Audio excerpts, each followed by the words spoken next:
Hey, what's up, everybody? Happy Saturday morning? Friday night? How's it going? Welcome to another late night stream. Hey, check out my new shelves. Ooh. You can't really see them unless I back up, actually. So let me take a moment. I'll back up for you guys, for you early guys. Big mess in here. I got to clean up and get some new shelves going. There it is. Wow. What an improvement. We used to have these over here. And the problem with them is they were too small. So now we've got these guys over here. Ooh. They have a much greater height. And so I'm able to store a lot more product on them. Look at that. Beautiful, huh? All right, we're good to go. I might have a little trouble finding things for a little while because they've all been moved around now. Sweet. Move this slide a little bit. Plug this back in. How's it going, guys? Let me go to live chat. How can you work in that mess? Lazy Bones needs to clean. Hey, mister. Mikey trying to cope with not being a mod. Only 9 likes. Drill, baby, drill. Check this out, Rayquaza. So that's the next break is Rayquaza. Odds of 1 in 55. I think 20 spots, I think, sold during lunchtime. So that was lunchtime. I don't know what'll happen in the dinner time. The nighttime stream. Primal Clash, one of the best XY box breaks. If you're not aware, Primal Clash is one of the best XY box breaks you can be in. So get in here right now. It's $22 a spot. You will not regret it. Most of you won't because there are so many good pulls in this box. This is just like Roaring Skies. Highly, highly recommended. Okay. So with my tea here, I'm still coughing, but actually it's not that bad. I had Golden Corral today. It's Friday, so we went out to eat, and we both said, let's go to Golden Corral and have all-you-can-eat steak. It was pretty good. It was really crowded. Yeah, it was really full. Mr. Matthew Fowler sold this to me for $2,400. Where are my sleeves? All right, I already can't find stuff. Here we go. There we go. All right. Doesn't that look lovely? Oh, man. Beautiful. Love showing off. That's the point of owning cards. You show off. We had a little war turtle here. I've actually sold one of these for more than 300 in the past. So this one's a little bit cheaper this time. And I don't doubt that that'll be gone eventually. And we'll see if we can get more slabs up on the table soon. All right, let's do a giveaway real fast. How about this beautiful Golduck? I almost called him Psyduck. All right, let's do a giveaway. Happy Friday, everybody. All right, let's see. What, Mr. is advertising to join a box break? I always do.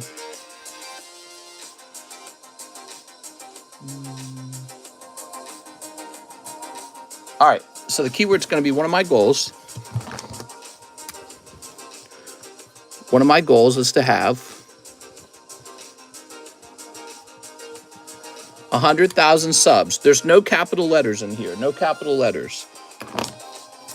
So that's one of my goals is to reach 100,000 subscribers.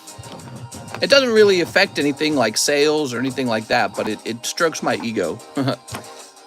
Where does Shelf? I guess it could have been Shelf. I like this song we're playing. Did you know this is copyright-free music, actually? What a cool song, man. All right. I noticed the daytime stream was a little bit slow. But sometimes that happens. You have ups and downs when it comes to orders. 2 in the Ray break. Thanks, please, says John Pokestop. Okay, Mr. John. Now, the only thing is, John, you sent me 32 cents. So I need you to send me $32. Here you go, John. I hope you win, John.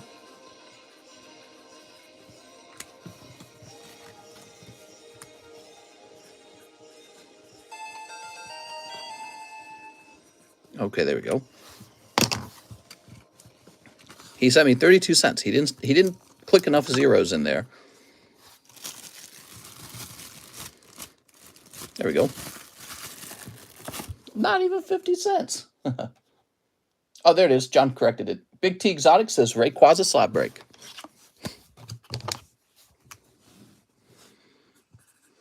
Big T Exotics.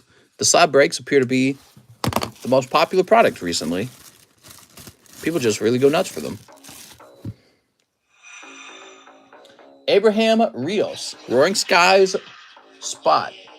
Roaring Skies Spot, we got Primal Clash now. I'll put you down for Primal Clash. It's the same price. Hold on. I do not know what that was. But I did not intend to play that. That auto-played. Let me look up C418. Does he have, like, albums?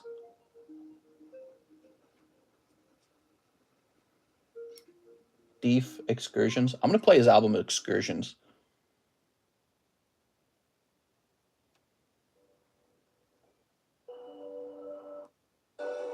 All right, so we're listening to his album Excursions. 8, that's like 2/3 of a year. What? Okay. Did I just write this down for you? Or did you already have a spot? I'm confused. Did I just write this down? I did not just write this down. He already had this spot. So he needs 2 spots now, right?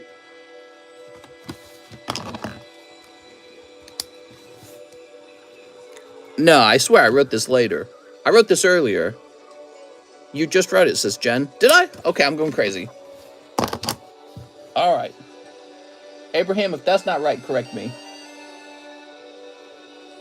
Okay, let's go check the ZELLE orders. I saw a ZELLE order pop in. Okay, we got Ricardo Lopez. He says 2 spots in the Rayquaza slab break. I took a spot in the stream from the afternoon. Ah, here we are. So you do need 2 of them. That's what I thought. Sorry, I got a little distracted. All right, let's see who won the Golduck. Roll it. David Mallory. Snipebot gonna say it? No? David Mallory. Show me your muse. Howdy, mister. How goes it? It's pretty good.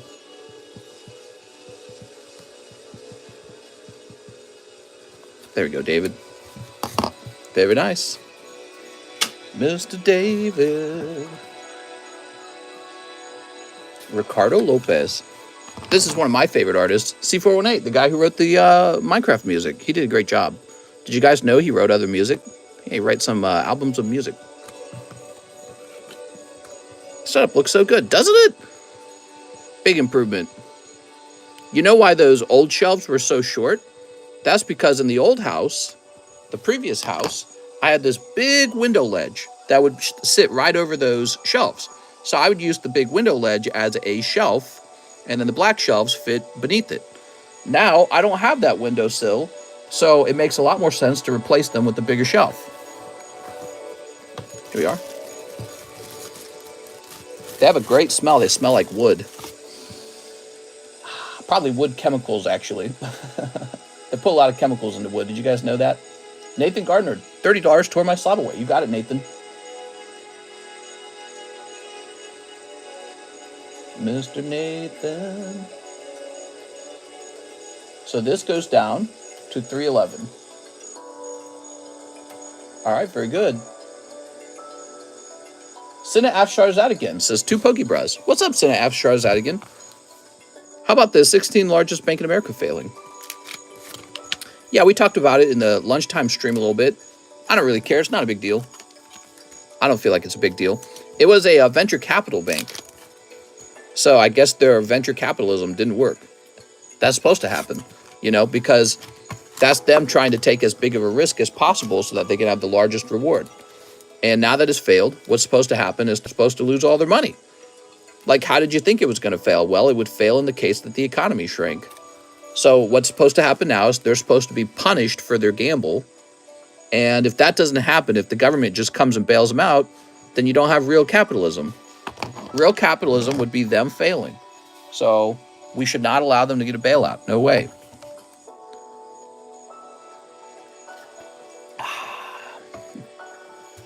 How many left in the box break? Yes, deviate. All right, so Sina Afshard is that again. Let's get an S for you. SI. Here's the SI box right over here. And here's your bag. Did you like your pulls? They're pretty decent, actually.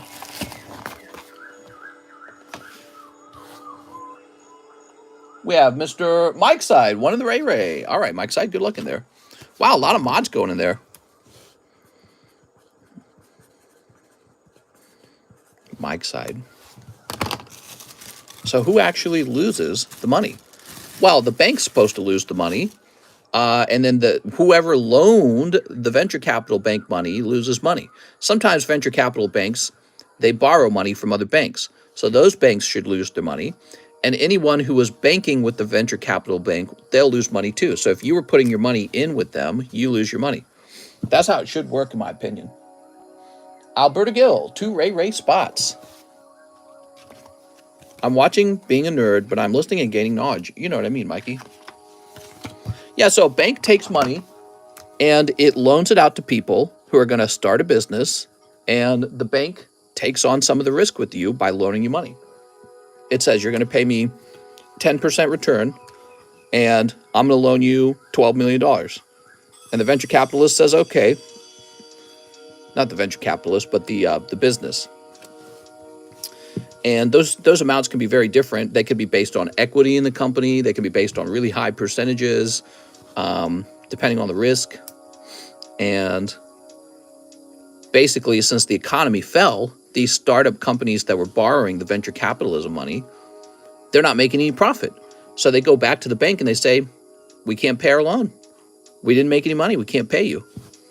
So when a loan can't be paid back, who gets effed? Well, the bank does. The bank's getting effed. And anyone who had money in the bank is at risk of losing that money. Here we are. $8 for future shipping, says Alberto. Sounds good, man.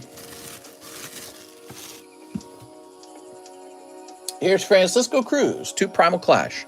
I think one of the reasons why it makes everyone so nervous... Reminder on your bag? Okay. I think one of the reasons why it makes everyone so nervous is because it's reminiscent of what happened in 2008. So banks started crashing in 2008. Well, really, AIG, the investment firm, did, and it was 2 banks. Was it not? Or was it? It was mortgage banks, right? I'm trying to remember their names. Bernie Mae or something like that. Fannie Mae and something.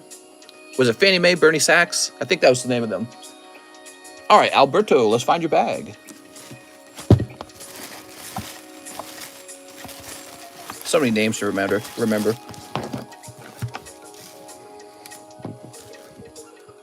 Plus shipping. There you go. The Leham brothers. Yeah, AIG was a big one. The car companies came out and said, hey, we're having a crisis too. Chrysler, a lot of American car companies came forward. And they said, look, we're going bankrupt too. And at that point, those companies were making like gas guzzling types of cars. And it turned out people didn't want them. But Ford was doing really well, actually. Ford was one of the only car companies to not ask for a bailout. All right. Bryant Foucault, spot in the slab break. You got it, Bryant. Net and Yahoo? Oh my God, dude. Oh my God. That was some wild stuff. You know, I don't see clips of that on the internet. I don't see like memes of that. I think it's been banned. I think the algorithm detects it and then it bans it. Yeah, you think you'd see more memes of that. All right. Those monster SUVs were the fault. That's right. Oh, now hold on. Bryant Foucault says this is actually for Alex. Here we are. Sent for the medals hard.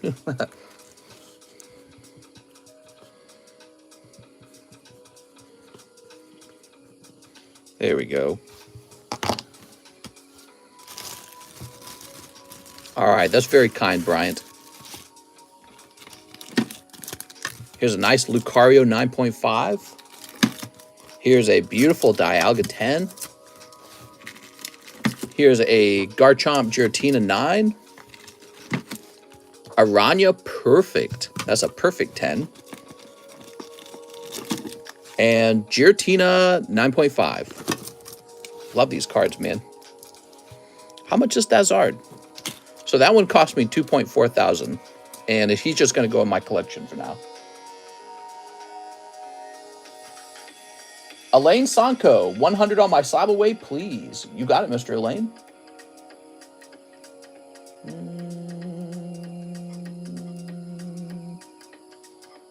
This becomes 106. 2 spots in the Rayquaza slab break. Okay, you got it, Mr. Elaine.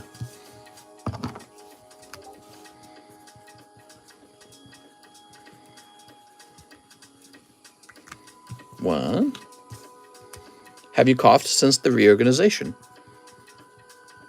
Yes. The cough is seeming less annoying right now. Here we are.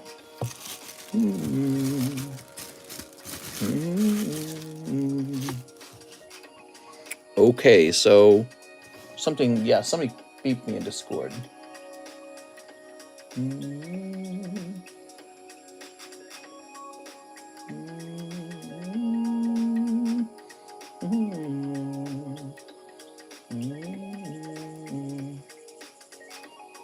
I think I'm being offered a trade for a Shining Charizard.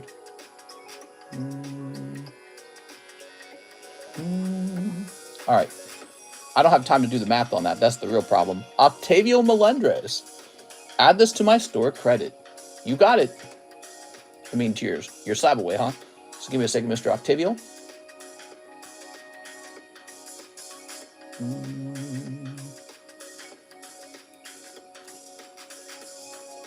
So that's 74 minus 36. $38 remain. All right. Colin Harrington, 2 spots in the Rayquaza slab break. I'll trade you 3 chickens for that, Rayquaza. Done. I have 38 from yesterday, says Octavio. Wait, what? Hold on.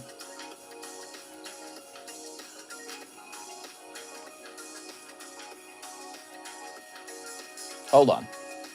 Octavio Melendres.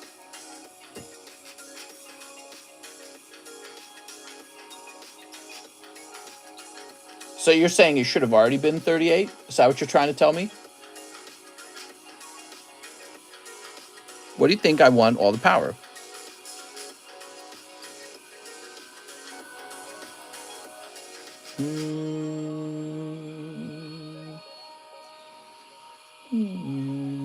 Missed out on a slab yesterday, says Octavio Melendres. Could you give me more details? What do you mean by that, Octavio? Are you saying that I didn't apply one of your payments?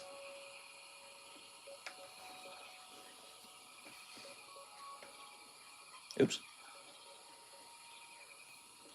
But I'm so handsome with my blue eyes. Should have $38 as store credit, says Octavio. Oh, okay. Let me double check this then. Oh, here it is. I gotcha. Very good. Let's go ahead and apply that, and you're all done then. So Octavio Melendres, your SLAB-AWAY is done. You have a Rayquaza? Let's go looking for it. I was a little confused there. Found my other cell phone while I was cleaning up. I was like, oh, there's my cell phone. The old cell phone that I used to stream with.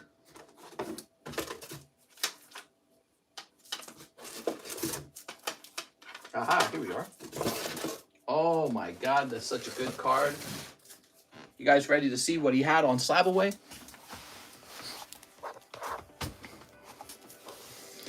Wow. Fantastic. There we go.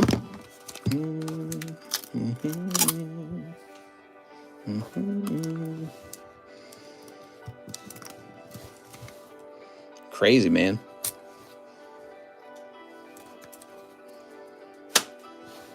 Okay.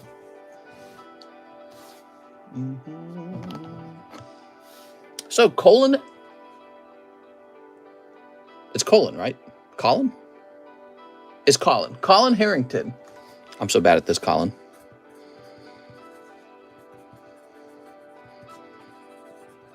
Harrington. That sounds like an extremely British last name.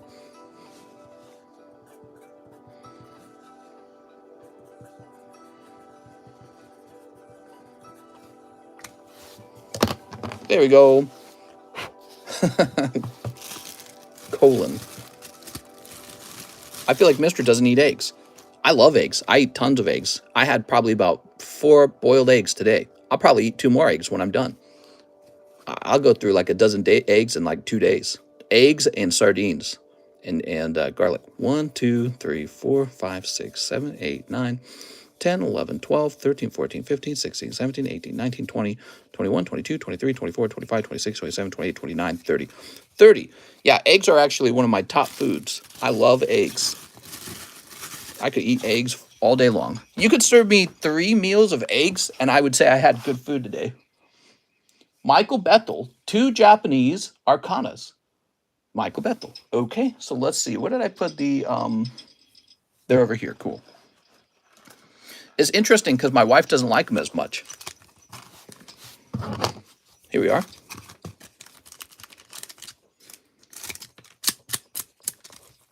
Mr.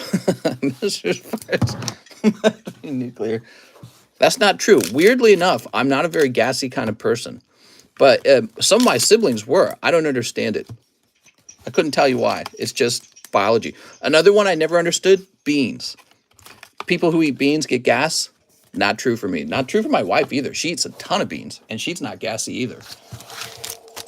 Michael Bethel. Great conversation starter. How much gas do you pass? Here we are. I think some people have more trouble with food than others. There we go.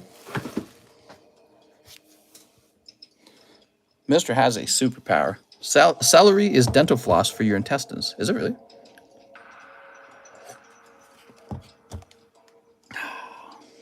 All right.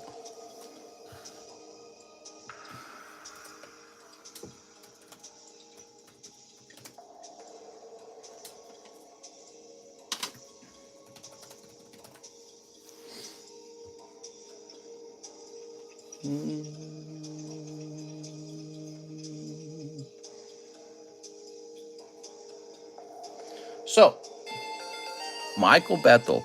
This milestone calls for a free pokey. You can tell who's single in here, says Funko. Octavio Melendrez. Mr. Octavio, let's get you your card.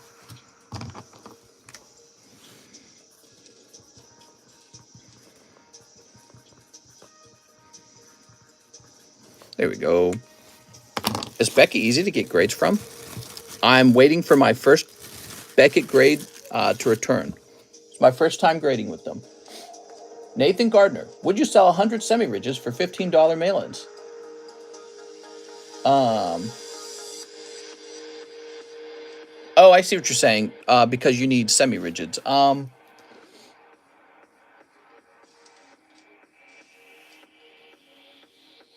I can't do that. I can't do that because I use them myself. So I have a constant use for these because you guys are constantly grading, and I have a finite number of them. So there's no reason for me to take a cut on the price that I sell them at. I'm the bull in your relationship. Oh, you wish. Mario Quintana, in your dreams. He only says that because he's the one getting beat up by the bull. There you go, Mr. Mario. Look at that. 32. I'm the bull. Here's Adam Sharp. Please ship my bag. My name is Adam Sharp. It's been a while since I've been here. I believe I have some slabs that need to be shipped. All right, so let's start by looking for the bag. How long ago were you here, Adam Sharp? Could you tell me? Stampeding in his ring. Oh, man. Too funny, man. Adam Sharp. Oh, you got a bag right here. Good deal, man. Okay, let's see if we can ship your stuff.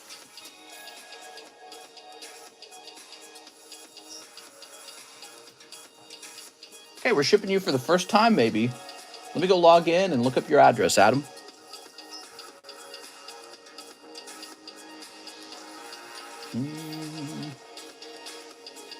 You came back just in time, Adam. Your bag was starting to get close to that 1 year age.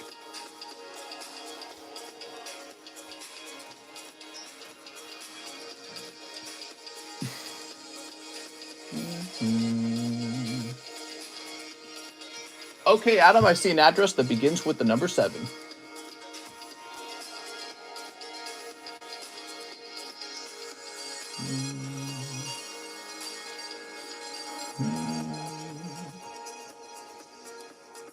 You said you had some slabs too, huh?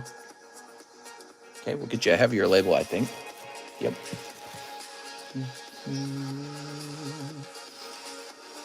There we go. Where's CS Man? I know, I miss him. CS Man actually told me he was getting out of Pokemon and that he was going to do like sport cards and shoes or something like that, sneakers. I was like, that's cool, man. He sold me some of his stuff. That's how I knew that. I was like, why are you selling these? He's like, well, I'm not going to do Pokemon anymore. Pokemon's not for everybody.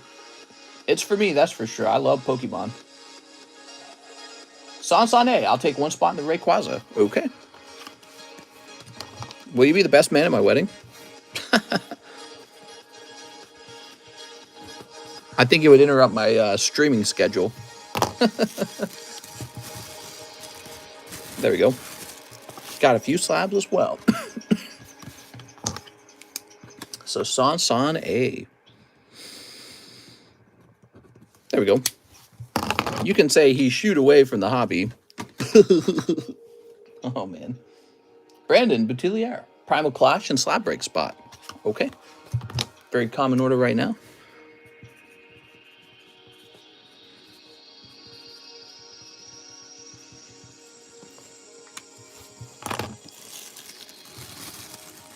Sent Mr. Extra Spicy trade offer for a Shining Charizard. I saw it. The problem is I don't want to sit down and calculate it all. Shining Charizard. What are you talking about? You talking about Neo Generation, Neo Destiny, or are you talking about what are you talking about? I don't even know what you're talking about. Which Shining Charizard? Slab break spot. Okay, so hold on. So Brandon Boutillier.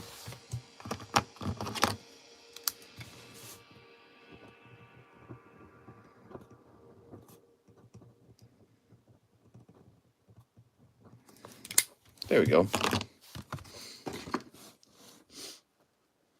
Ryan Ingle, 1 Rayquaza. You got it.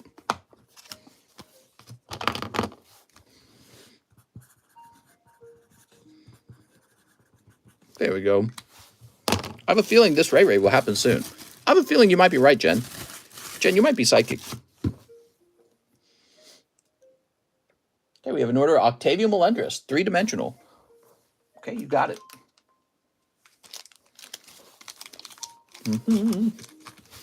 Get the wife the giant whale lord plush from Pokemon Center. Only $500. Wow, that's expensive. Holy cow, man. We still got that giant Gengar plush in the live customs.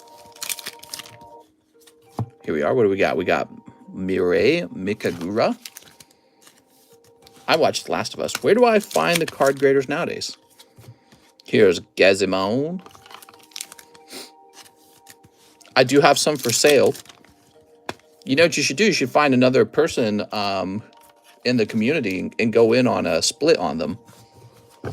Because I think I sell them by a case. I sell them by the case. Mister, why you got a tease? He's really nice. I want that life-size 5-foot Lucario from Pokemon Center. Here we are.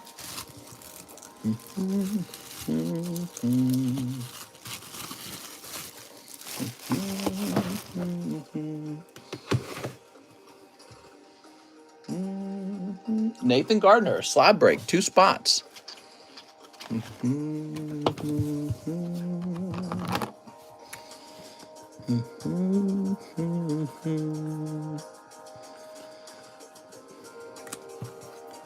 I saw it.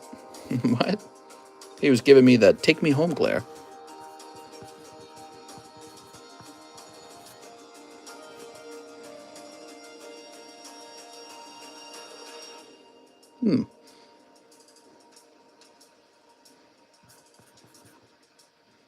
Huh.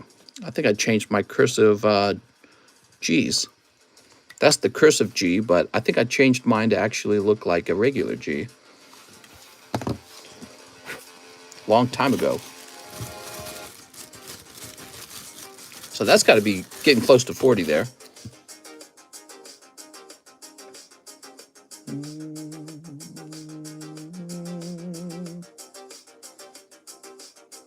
Eric Lopez. I have a bag. 5 Lost Abyss and 2 Old Maid pulls. 5 Lost Abyss and 2 Old Maid pulls. I don't want to go to work, mister. I was sleeping so good. I'm sorry. But think about how meaningful and important your work is. Oh.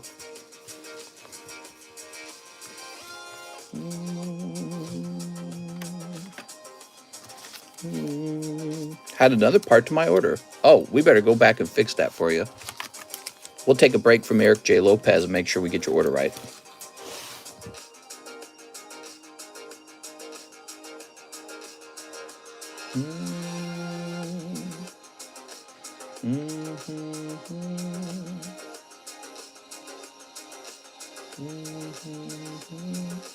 Did I not do that? I thought I did it.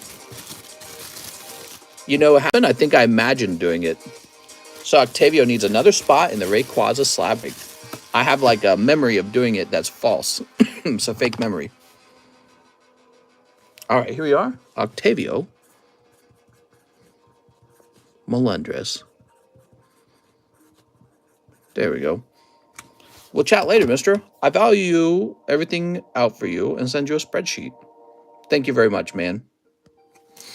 All right. Very nice.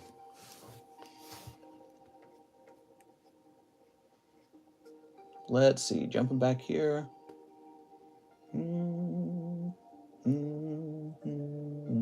So Eric J. Lopez, back to it.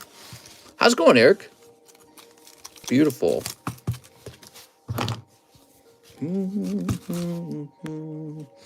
Did you have a first edition Shining Charizard for trade? Not really. What Charizard are you referring to? There's multiple Shining Charizards.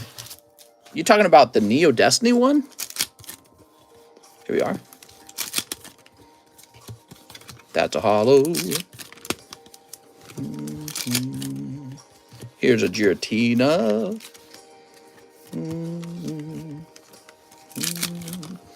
And cold.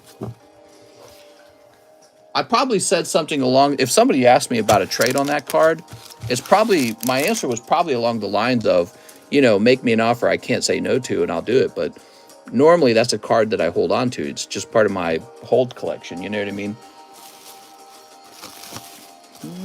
But I'm open-minded to a trade that I can't say no to, basically, right? That's the whole idea of it. Here we are. There we go.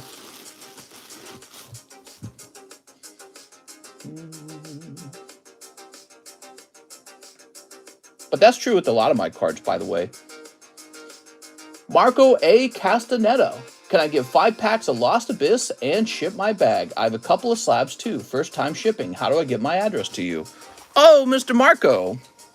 Well, Marco, if you've never sent me a PayPal, you can get me your address by sending me a penny message through Zelle, if Zelle allows penny messages. Let me check and see if you've ever sent me money through PayPal first. You have 1 shiny Zard. Tell me what set it's from. Tell me what set the Shining Zard is from. I have no clue what Charizard we're talking about still.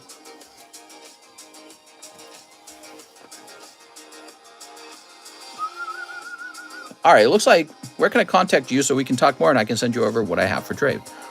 You can contact me on Discord or Instagram. All right, so Marco, yes, to get your address, I need you to send me a message that includes your address, okay? Okay, so the Neo one. All right, I know what you're talking about now. Marco A. Castanedo. We need to find his bag, but first 5 packs, right? Oops. There we go. Neo Destiny. I know what you're talking about. He's not normally for sale, so I'm not just looking to break even on a card like that.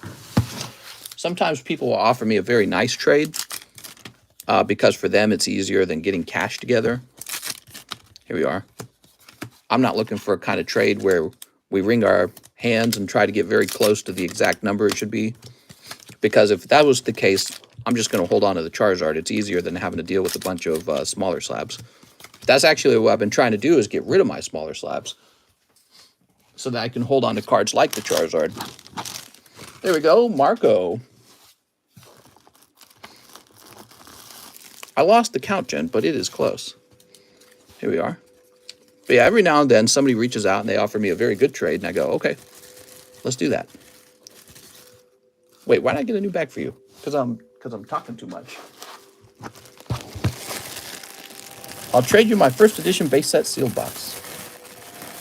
Marco Rojas. He needs a count because my over sale.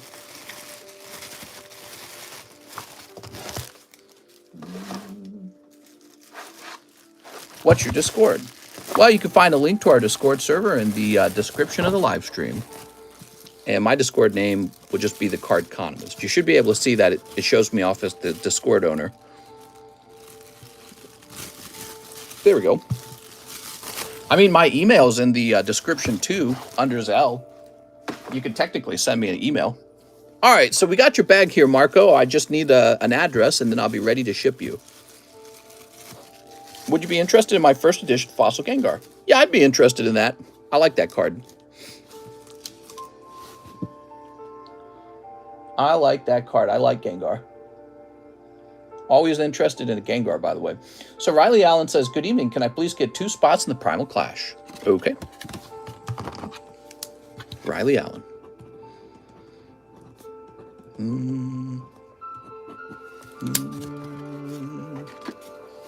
5 Crown Zenith.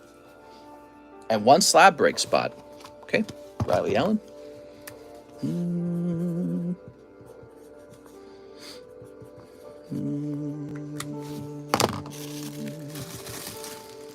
There we go. Yeah, anytime you guys see a really big, beautiful slab, even this one. Oops, not this one. Well, that one's big and beautiful anyways, but for different reasons. But maybe... Well, where'd he go? I don't know where he went. My Gold Star Zard. I'm open-minded to trades. But mind you, if it's like a really nice card like that, I'm trying to hold those cards. I want one of those in my collection. So you have to make it worth, like, my time to do a trade. Because if you're trading me like a bunch of 9s, I can tell you, 9s don't really sell too fast. They're not as good. You know, they're not as, I'd rather hold on to the Charizard because what you're doing is you're hiring me to sell your slabs is what you're doing. You're not liquidating your slabs and buying that Charizard off the market. You're giving me those slabs to be the one to liquidate them for cash so that I can go buy another Charizard off the market because that's the card I want. So for me to do that, there has to be some kind of profit involved, or I'd rather just hold the Charizard. I've already got him. You know what I mean? I've already got the Charizard. That's the card I want. Let me go get this Crown Zenith.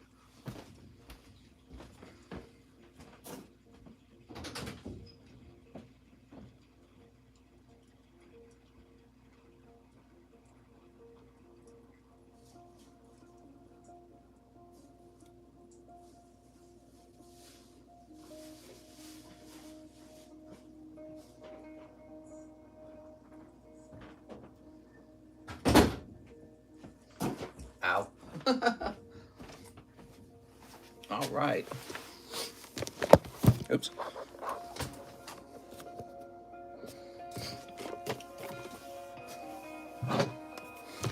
I've had people who want to do trades with me that have like a bunch of 9s. Maybe like 9 modern cards, right? And they'll be really tough on the grade, the trade. They'll be like, nah, we got to trade dollar for dollar on these. I'm like, why would I trade my 1 good card for your 20, PSA 9s that will take you forever to sell and they're going down in price over time versus my very easy to sell, PSA 10 card. You know what I mean? So that's one of the complicated parts of trading.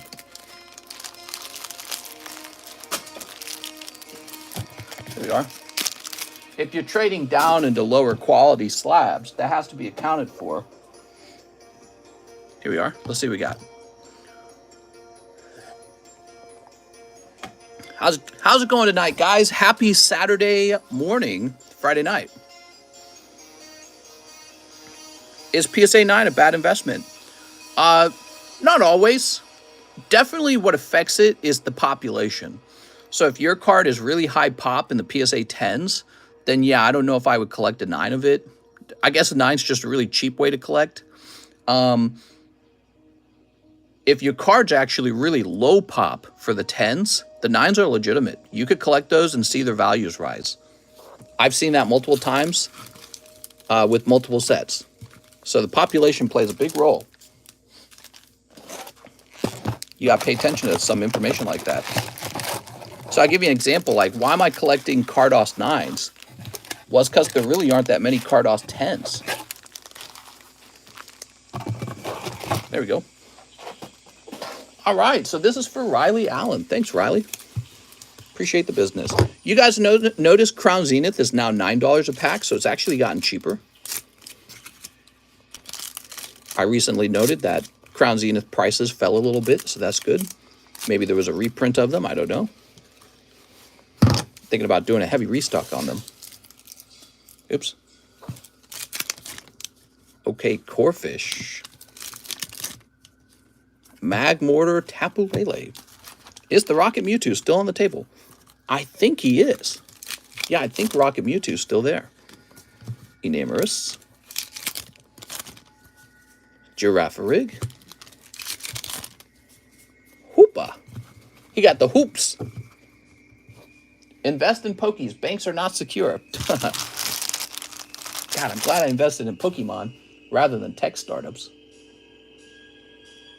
Riley Allen. Finally a set with yellow border. Might go to the moon someday. What?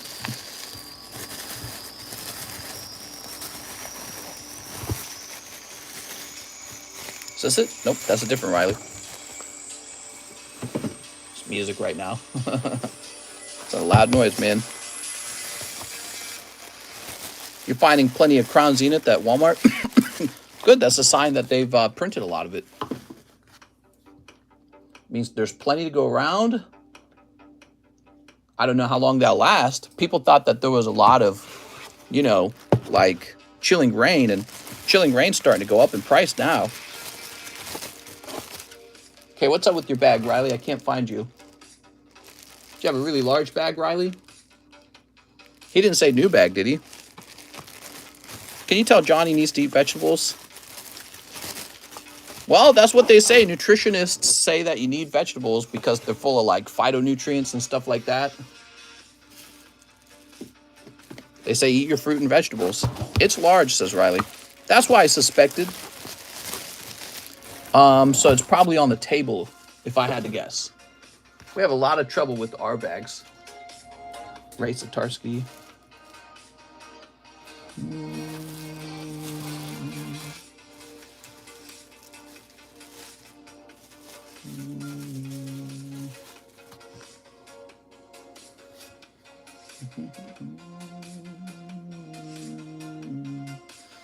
Riley Allen, I'm not going to hold the stream up. You're getting a new bag. We'll have to locate the large bag later. There's too many large bags that are unshipped, and it's making it very hard to find them. Here we are. Riley Allen. You've got 2 bags, Riley.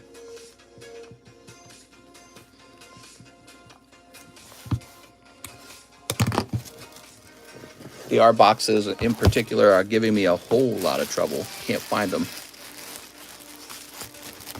They are way overfilled. There are actually 1, 2, 3, 4, 5 boxes for people with R in the name. Which is a sign of how bad the overflow is for them. Okay, here we go. So now we've got Jeff Leon, 2 violet, 1 scarlet. Okay, Jeff. 2 violet, 1 scarlet. So where are my violet scarlets? Here they are.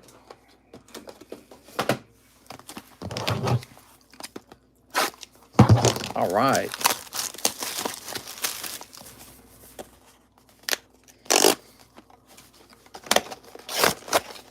Remove all these flaps. Makes it easier to get the packs out later. 1, 2,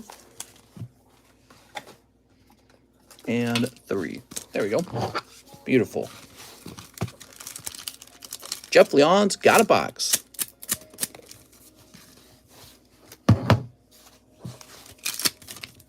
Cold. Cold. Oh, look at that. You got Daddy Professor. I will pay for all the shipping so you can mail everything out tomorrow. Nice. Mister, I'm going to ask your advice just to get to it when you have time. Okay. The answer is yes. I think that's a great idea.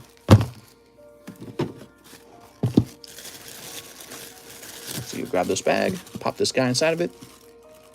Boom. How's it going, guys? Happy Friday night. How are you?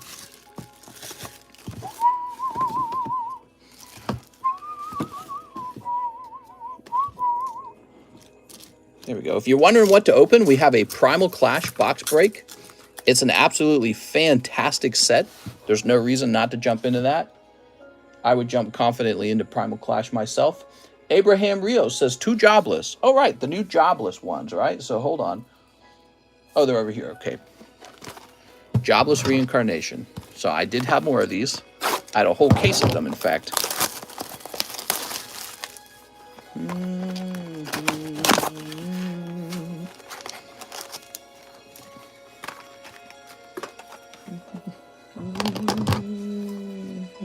And a sneaker bunko. Here they are. I got a sealed case in my investment seal products area of sneaker bunko just because I like it so much.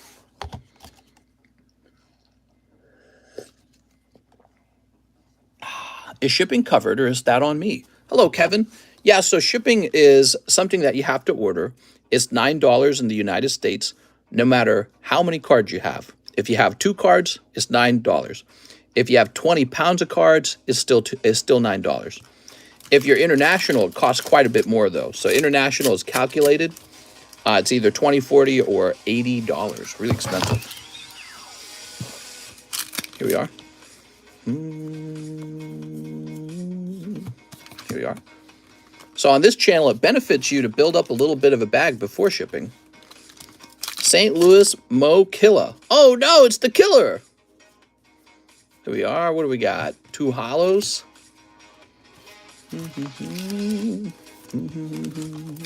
The killer's on the loose. All right, 1 hollow. That's for Abraham Rios. Hello, Abraham.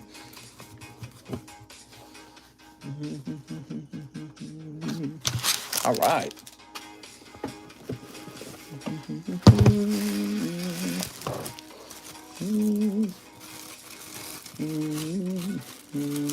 Sent for the Mewtwo. Ooh, sounds good, man. How many more spots in the Rayquaza break? Not many. Rage Quit Bit. 2 spots in the Rayquaza break. How's it going, Rage Quit Bit?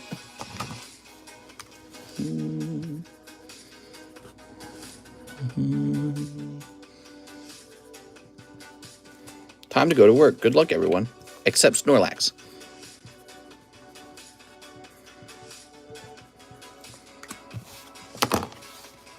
Oh, why did I spell quit with 2 T's that time? Let's count it up. 1, 2, 3, 4, 5, 6, 7, 8, 9, 10, 11, 12, 13, 14, 15, 16, 17, 18, 19, 20, 21, 22, 23, 24, 25, 26, 27, 28, 29, 30, 31, 32, 33, 34, 35, 36, 37, 38, 39, 40, 41. So at 41, there's 14 spots remaining.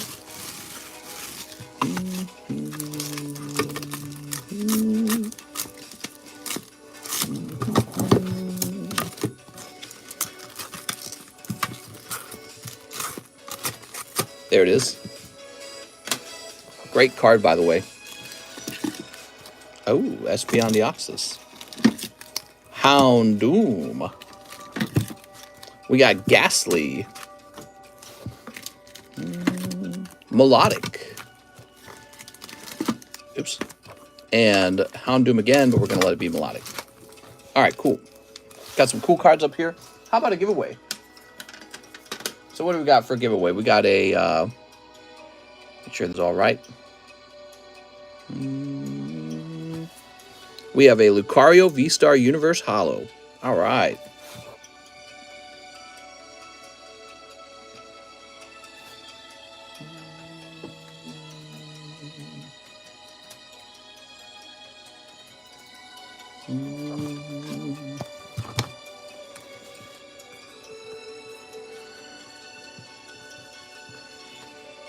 That's the keyword, 100 likes. There is a space there. No DP fitness. Your wife is a hobbit. What?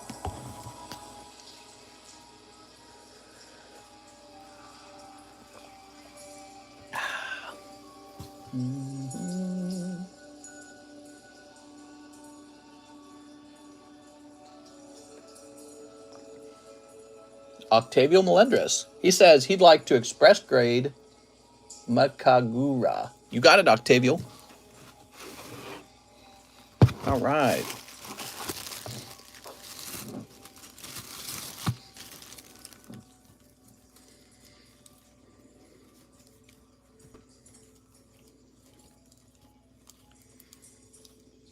Aha.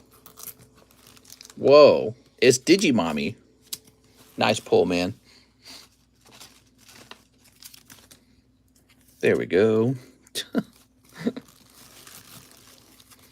Digimommy. Digimon, use Harden. It can't get any harder.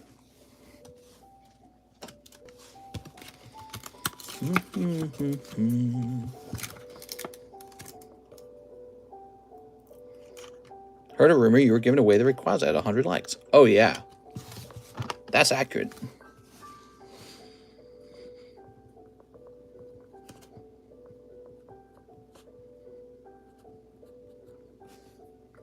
Oh, that's an express grade. Okay, express. Here we are. Thank you, Octavio.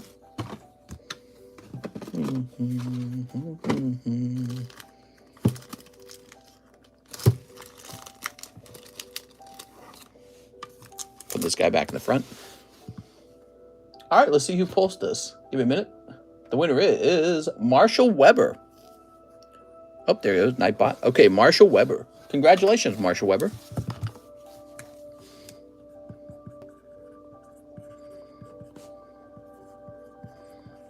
Very cool, man.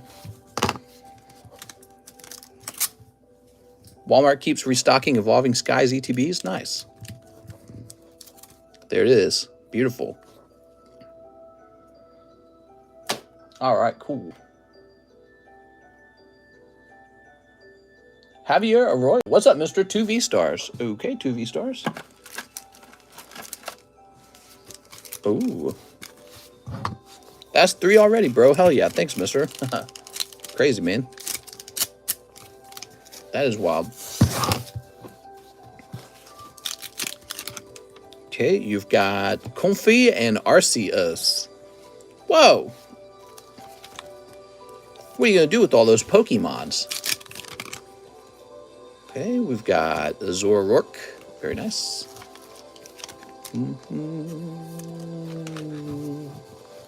Mr. Javier. You got a bag right over here. Have a seat right over there. What are you doing here? You know what? I'll put your hollows in here. And when there's enough of them, we'll take them back out.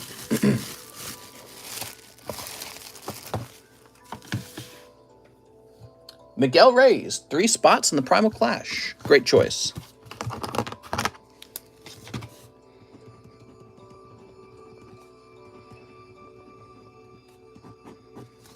There we go.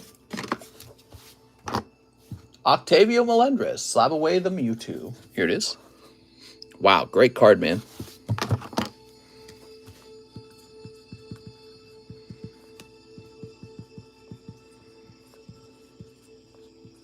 SLAB-AWAY. What's up, Russ?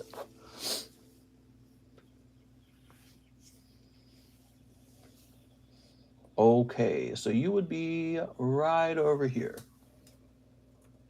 March. Octavio Melendrez. Mewtwo PSA 10. And 300 to 75. There goes. All the information is in. Oh, where do I put these now? I need a new place for these. I guess I could put them here. Gotta decide where to put these now that the shelf is all different. Maybe like right here. Cool. Hey, Mr. TCC, got you some ramen. You got me ramen? I want some ramen. Where's my ramen? Nobody ever gets little old me ramen. Okay, now we've got Mr. Hathim, 5 spots in the Rayquaza break. Oh my gosh, man. Not recommended. Hathim, you scare me, man. 1, 2, 3, 4,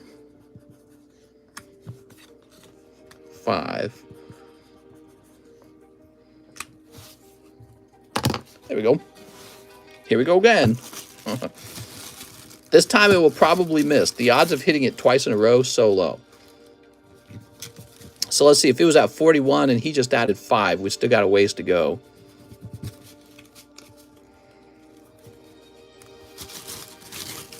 All right. Crazy, man.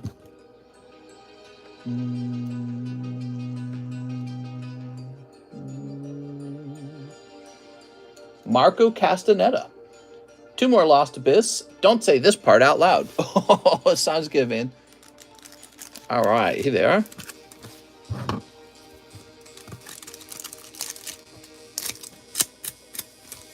Boop. Would you recommend a day job and a Pokemon side hustle? I mean, every collector, their cards are sort of a side hustle. You know what I mean? Because you got to learn how to buy, but you also got to learn how to sell. Okay, that was from Mr. Marco. Don't worry, Marco, I won't say that part out loud. My wife likes me to speak like Jar Jar Binks when we make love. Is this normal? Oh my God.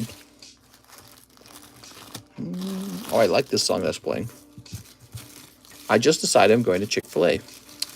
Man, we don't have Chick-fil-A where I live.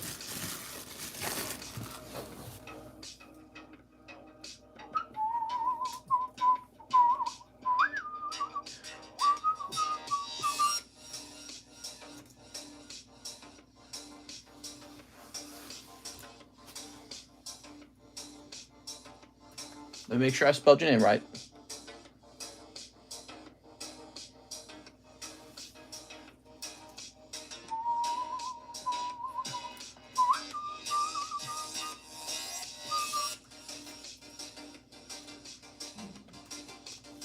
All right, so the address is all put together.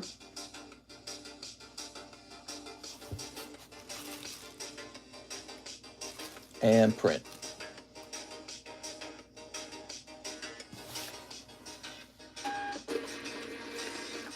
There we go.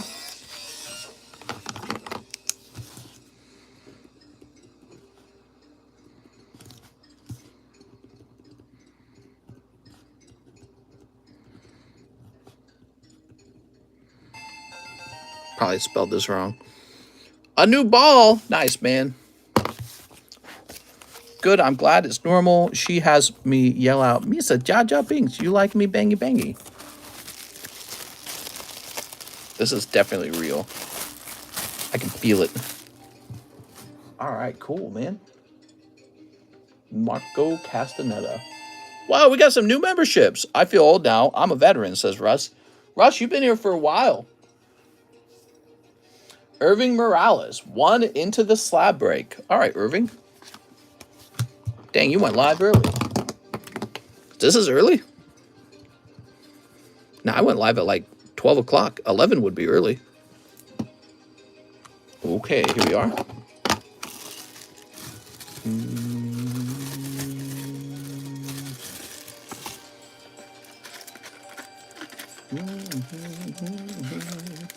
All right. My wife doesn't like it when I'm done early. Oh my God. 30 months, yay! It's 11:23 in California, so that's early for me. Here's Berserker. What if we did a slab break on the Giratina? Would that be nice? The one that comes out of this set? I hear some of these Japanese cards are going for the more than the English cards these days. All right, Mr. Irving. How often do I cook? Before I was doing this, I cooked all the time. I cooked almost every meal. And now I cook just on a rare occasion. And my wife never cooked. She really does not cook. So we eat out a lot. Today I had steak and potatoes and carrots and cauliflower at Golden Corral, which has quickly become our favorite restaurant.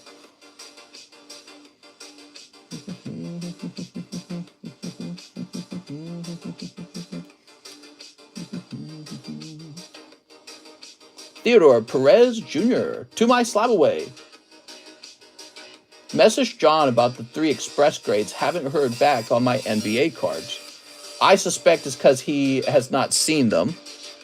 So let me go ahead and apply this to your SLAB-AWAY.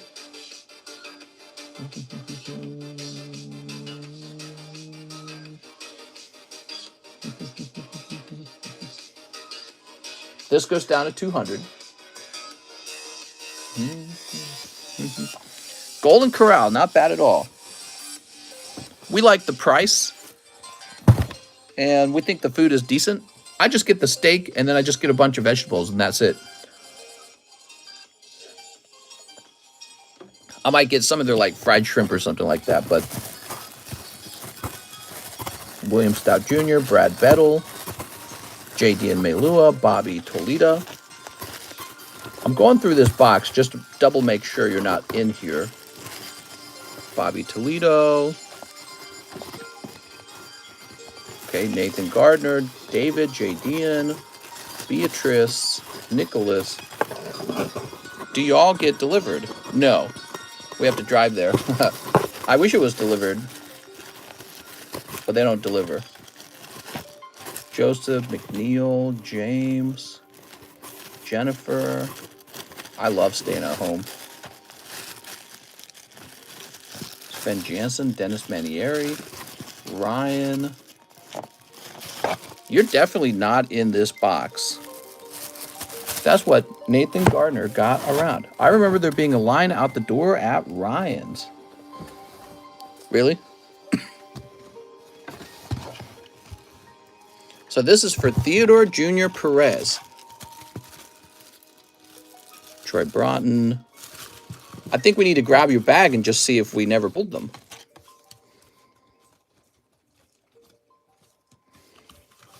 Okay, not there. Tammy Lowe.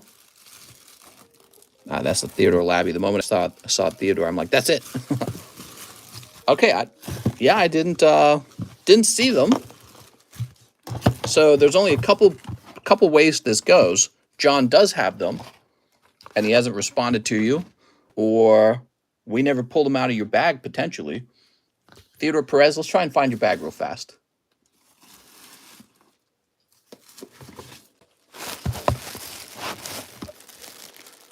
Always check the slab page before you come in here. My wife has a friend in her phone named Condong. Should I be concerned? I'd be concerned. Theodore Perez, are you one of those guys with your own? Let's see what's going on. Why would I not see you there? Here it is. Theodore Perez Jr., you're somebody with a lot of cards. So I bet you last time we talked about this, we did not actually go through your cards. Are you watching, Mr. Theodore Perez? Because if you're watching, I want you to confirm if you see the cards that should have been graded, okay? Okay, so we got some regular cards in the front. Demantis, Nemius, Julius, Joshua, Joe, LaMelo. So he didn't answer, huh? He's supposed to. I thought maybe he held them to the side because he wasn't sure about how to grade them, maybe, like what set they came out of, maybe. Oh man, I got sneezed so bad.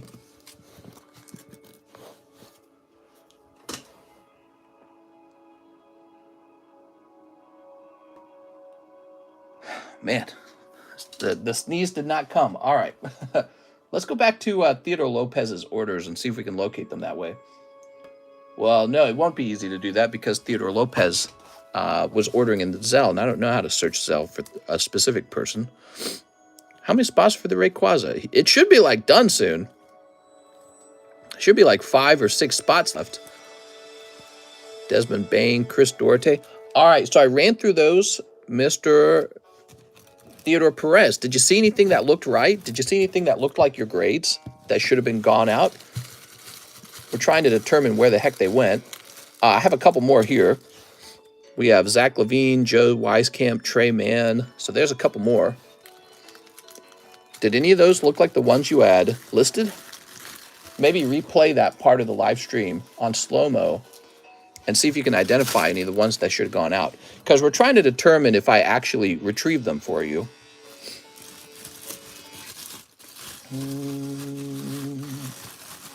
We will make sure you are took care of, fam. Took. We're going to took care of you. Actually, yeah, you know, another thing is I didn't actually search your name.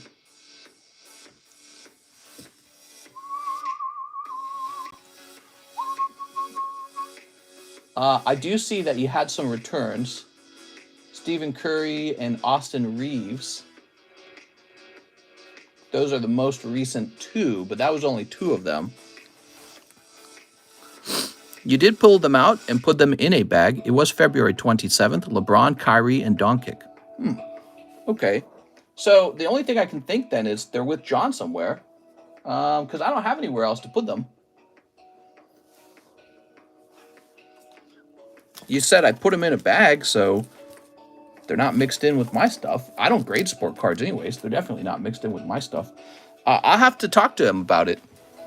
Let me send him a message right now, okay? So I'll send him a message. Could just be a problem where he's not sure how to title it. I'm not sure.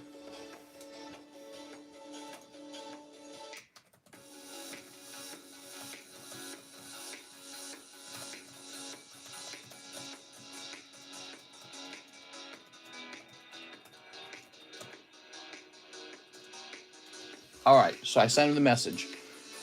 Whew. John would never steal any cards, nor would I.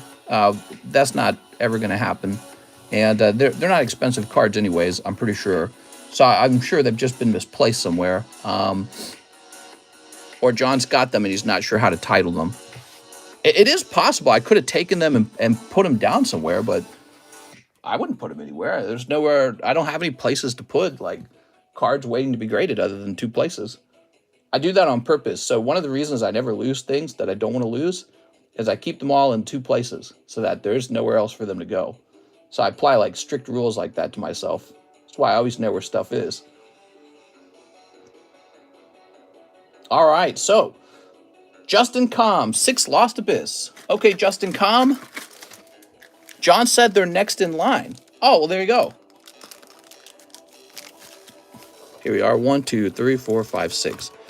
Maybe he was, maybe John didn't see that they were express and he had them waiting. There we go. All right, Justin Com. Cold. Dragapult. Cold. Giratina.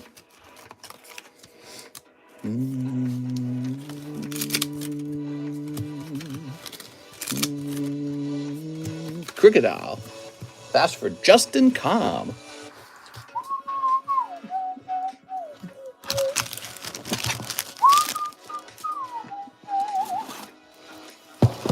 Here we are.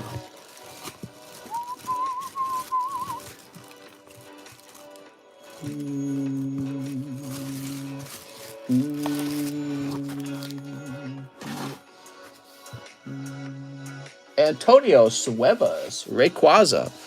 Mr. Antonio When am I going to start my OnlyFans? Hey, you know what I just noticed? I don't really feel like coughing all that much. That's a good sign.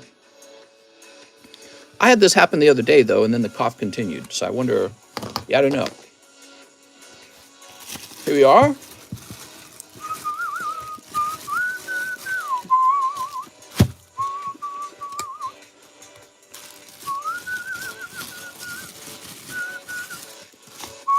We all make sure our customer always gets 100% handled. Here's Emmanuel Martinez. Mr. Emmanuel.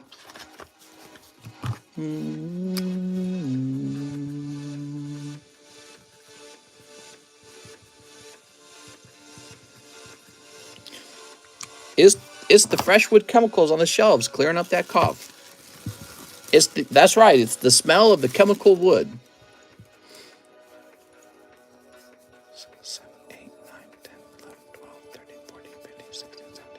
18, 19, 20, 21, 22, 23, 24, 25, 26, 27, 28, 29, 30, 31, 32, 33, 34, 35, 36, 37, 38, 39, 40, 41, 42, 43, 44, 45, 46, 47, 48, 49. So there are 6 spots remaining for the Rayquaza break to start. All right. Let me refresh ZELLE to make sure we don't have new ZELLEs. Nope, we're good on that end. We have PayPal, Irving Morales, 4 Lost Abyss. Hee hee, monkey. I have a bag. 2, 3, 4. Write that down, write that down. 6 spots remain. Seal your destiny. Yeah, the wood does smell really good. Do you think the smell of wood could cure a cough? Here we are. The smell of morning wood. Oh. I'm a win, guys. Wow, this guy's the one. Cold. Kyurem.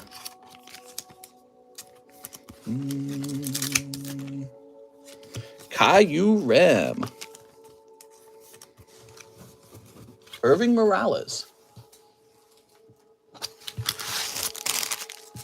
Mr. Irving with an I. Let's find your bag. Golden Corral cured you. It was a pretty delicious meal. I'm a big fan. If I had to go out to eat, I'd eat out at Golden Golden Corral more often than not. Yeah, I like what they got. Isidro. He says, I have a bag. Irving Morales. All right, well, where is... Oh, there it is. Found it. Just need to smoke some weed.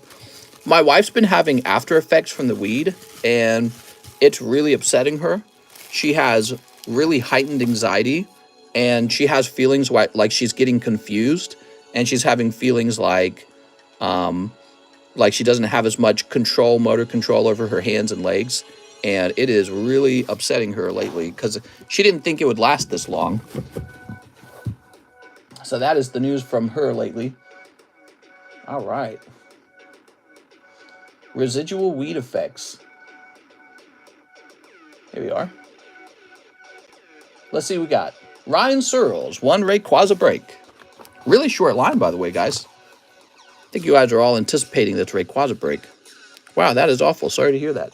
Yeah, she is actually starting to get upset by it because she did not think it was going to last so long.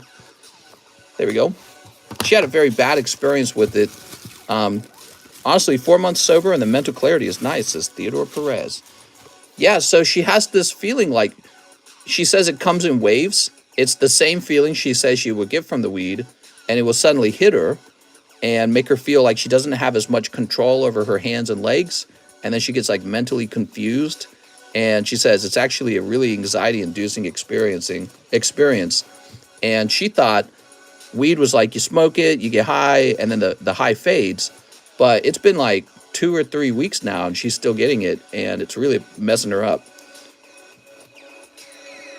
All right. Well, that's it. I'm all out of orders. All right, guys. That was a fun stream. See you later.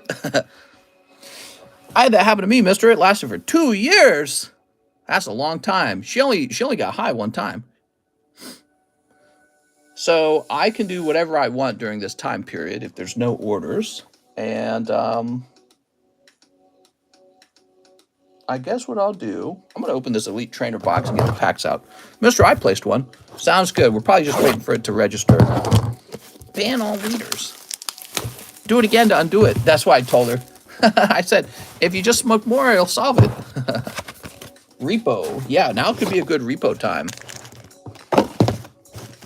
One time is all it took, says Pokemon Nostalgia. Very interesting.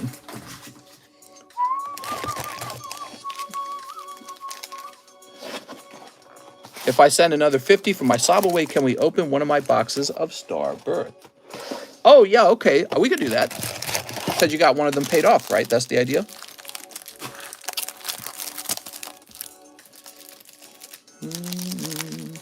Never done it. Hate gardening.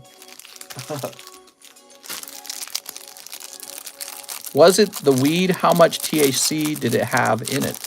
We went to a weed dispensary. They made her fill out a questionnaire. They had like a rep talk to her about what she's interested in experiencing. And then they gave her a little weed pen, like one of those vape pens, and a gummy. And she was puffing on the weed pen and not really feeling the effect. The next day, she puffed it some more, and she did start to feel the effect, and she hated it. She said it spiked her anxiety rather than lowering it. She told them she wanted to feel a lower anxiety, and instead it spiked her anxiety. And so she immediately stopped taking it. And now she says she gets the residual effects of the weed, and it's a really terrible feeling. She says she loses motor control. She can't move her hands and legs so much. Kind of like sleep paralysis, right? And she says it makes her feel confused, too, like she can't think properly. Theodore Perez says, $50 towards SLAB-AWAY. You got it. It made me feel like I was having a stroke. Yeah, that's exactly what she said. The first time she actually got high from it, she thought she was having a panic attack because her heart started racing. All right, let's see. It's kind of silly because we waited so many years to get high, and then she finally does, and she hates it. Because everyone was talking about how good weed is. Weed's in our, it's in our culture, it's in our TV shows, our music, our movies. It's really glamorized. And so we've been anticipating doing weed this whole time because we figured eventually it would be legalized and we could just buy it at the store. And here we are, like 10 years later, finally smoking weed, and it's absolutely a horrible experience for her. Now, I took a puff of it, but I didn't experience anything, so I didn't smoke enough. Theodore Perez. So, a box of Star Birth, you say? Okay. Here we are. Mister, you're not going at it the right way. Here we are. Well, this is the second time she's been high, too, right? Because she ate that gummy, remember that? And she got high from that. And she was having an anxiety attack then, too. And that night during the live stream, she came in and told me maybe we need to go to the hospital. My heart's racing. And she ended up sleeping in the card room that day. That was when we were back at the old house. You remember that? Here we are. So the second time she smoked it, and it gave her the same bad feelings. I have all kinds of bud, purple, Urkel, white, widow, and I make wax as well. One hit is all you need. All right, here we are. All right. So Theodore Perez. Edibles are insane, even for a seasoned smoker if you take too much. There we go. All right, are you ready? I'm skilled. 99% of people stop smoking before they feel the benefits. Yeah. All right, here we are. She's a very high anxiety kind of person already. Just naturally high anxiety. When my mom smoked the first time, she didn't even feel it either. Here we are. There we go. So she thought that weed would be maybe a way to medicate the anxiety.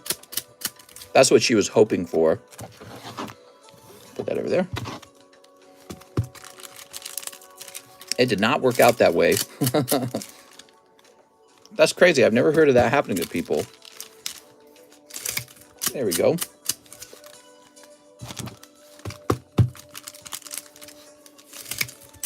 There you go. What about melatonin gummies for the sleepies? Melatonin. All right. She likes alcohol, though. She loves alcohol. She likes nicotine, too. But she doesn't smoke because the side effects of smoking are so well documented. She's also not drinking as much as she used to because there's been more studies on alcohol and all the damage it does to your body. If I do ZELLE for slab break, is there a note area to put the slab? Yep. Yes, sir. When you send a ZELLE, it allows you to leave a message stating what the purchase was for. And I read that message. All right, you watching, Theodore? Let's see what you got. Moltres. He's hoping for Charizard, guys. Wait, is Charizard in this set? I can't remember. It is, right? Flygon. Why don't we just let Flygons be Flygons? Arceus. There you go. That happened to me after not smoking weed for 10 years. When I smoked again, I got anxiety and paranoia. My girlfriend told me I was putting the thoughts of anxiety and paranoia in my own head. My wife's a really interesting kind of person. Oh, look at that, shaman.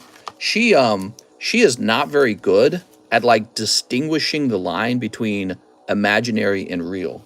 Her dad thought that he could hear like angels and demons, and she tells me, actually she told me this recently, she says she hears that too, but she knows it's imaginary.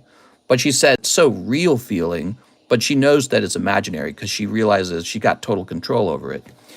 And so she goes, that's why my dad thinks he talks to angels and stuff like that, because for me and for him, the line between what's real and what's imagined is so thin.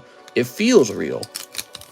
And so for her, it's very easy to allow the anxiety to kind of take over, I think because she imagines something bad and it feels like it's really happening. Here we are.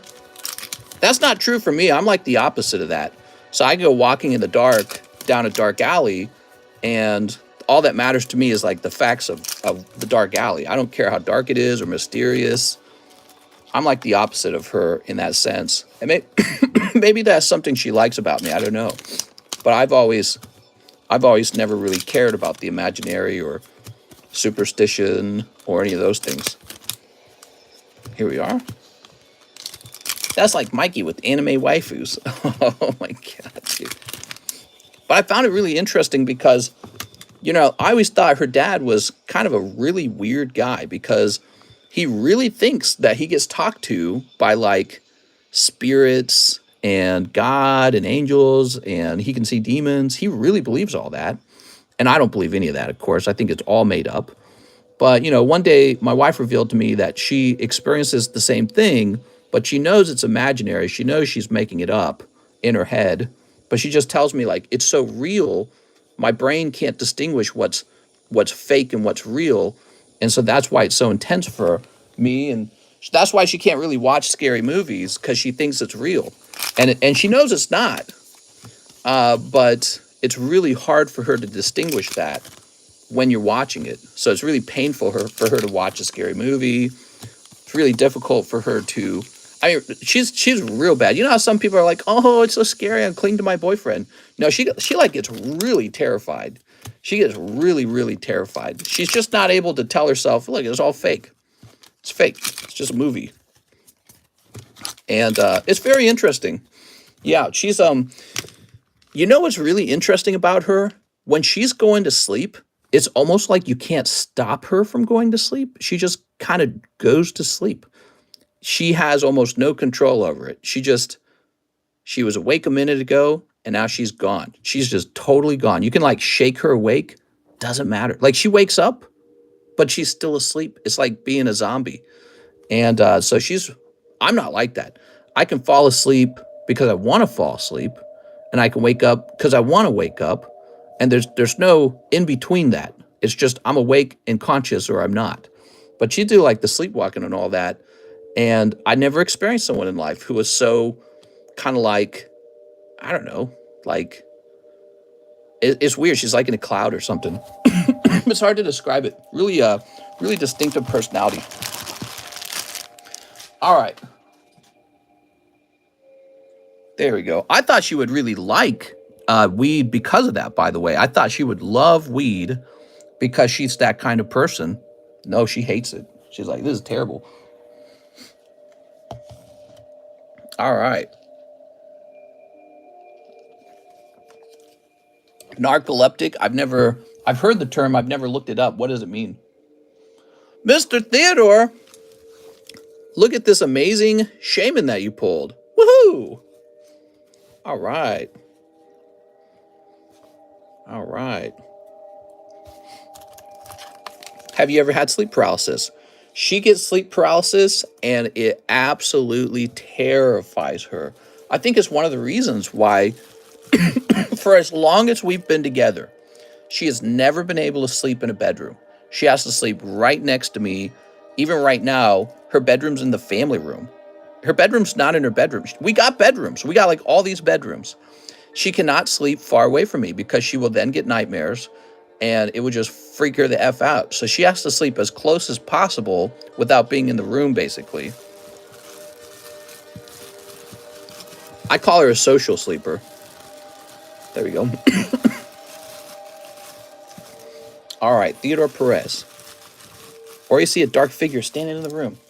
I joke with her that I'll get her a girlfriend to sleep with her at night so she doesn't have to be alone, because I don't see my behavior changing. I'm probably going to continue doing this every night.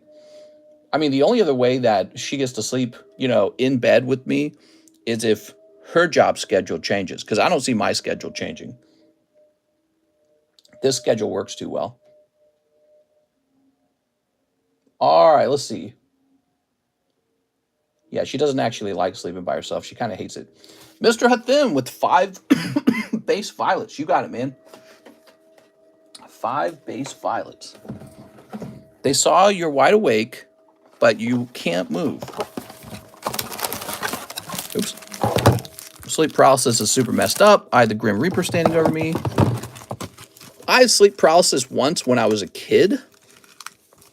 I was having a nightmare, and I was aware of the nightmare, and I was trying to get out of it. I was trying to wake up. And so my brain kind of became consciously aware of like my physical body and that it was laying down, but I just couldn't get anything to move. And I was like, just wake up, dude, just wake up out of it. And I couldn't. And I was being chased, of course, by a horrible monster in the dream. And, but then I eventually wake up. Actually, I believe what happened was I realized I could change the contents of the dream. So I changed I was sleeping, I was a kid, and I changed the contents of the dream to, I was thinking about just a piggy bank with money going in. Honestly, that's why I changed it to as a kid. I was like, well, what if we just change my thoughts to like a piggy bank? It worked.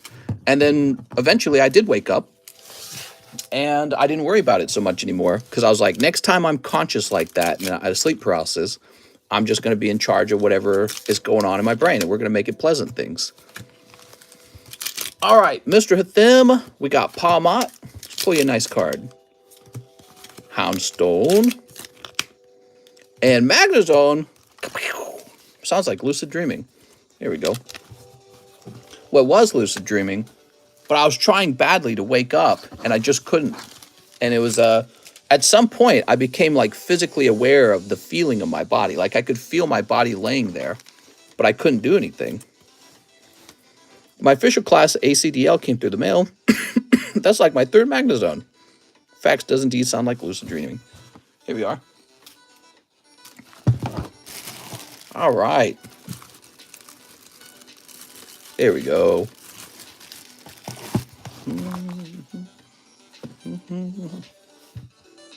Here's Matthew White. Pay down for my Blastoise. Thank you, Matthew.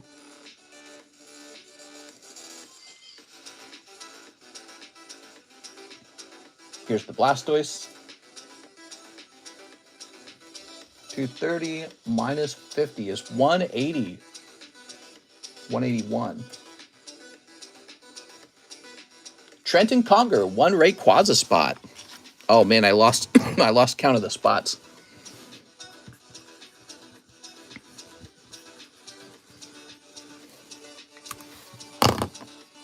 I once had a dream I was drowning and woke up with a very bloody nose. There we go. I'm gonna mute and have a cough. All right. Well, I'm all out of tea, so I guess I'll have another cough drop. Rayquaza almost done. Don't make me finish it off. We should have 5 left. All right. So, Cinna Afsharzad again says he'll take a Pokebro. Mr. Cinna. Here we are. Oh, I know this pack. This is a cool pack. You know what this is? This is a pack of, like, Plasma Freeze or something like that. Here we go. Let's go ahead and sleeve everything up. So I got this cool Ursaring with the blue border. Very neat. Archon. Okay, Archon. Professor Juniper. Druddigon. Muna. Axew. These are all packed fresh, by the way. Shelmet. And Kangaskhan. I'll add one more card to it, okay? So you're going to get a Old Maid. And it's Meowth. All right, cool, man. So 5Y Star Wars.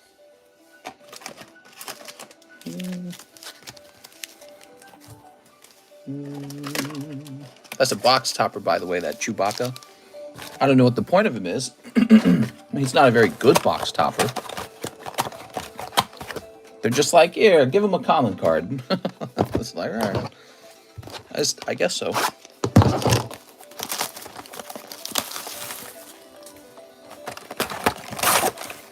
All right.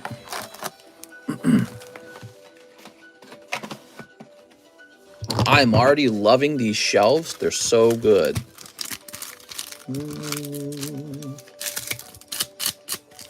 Here we go.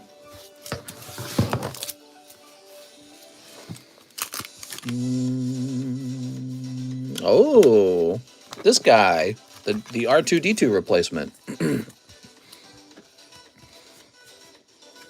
Okay, we got Luke signing off. There's a Darth Vader. Okay.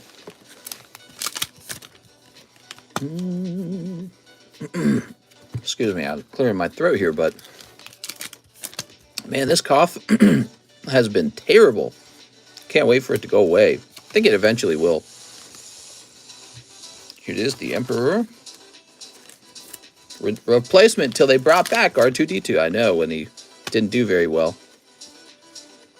People are like, nah, they just want R2-D2. The nostalgia is strong with this one.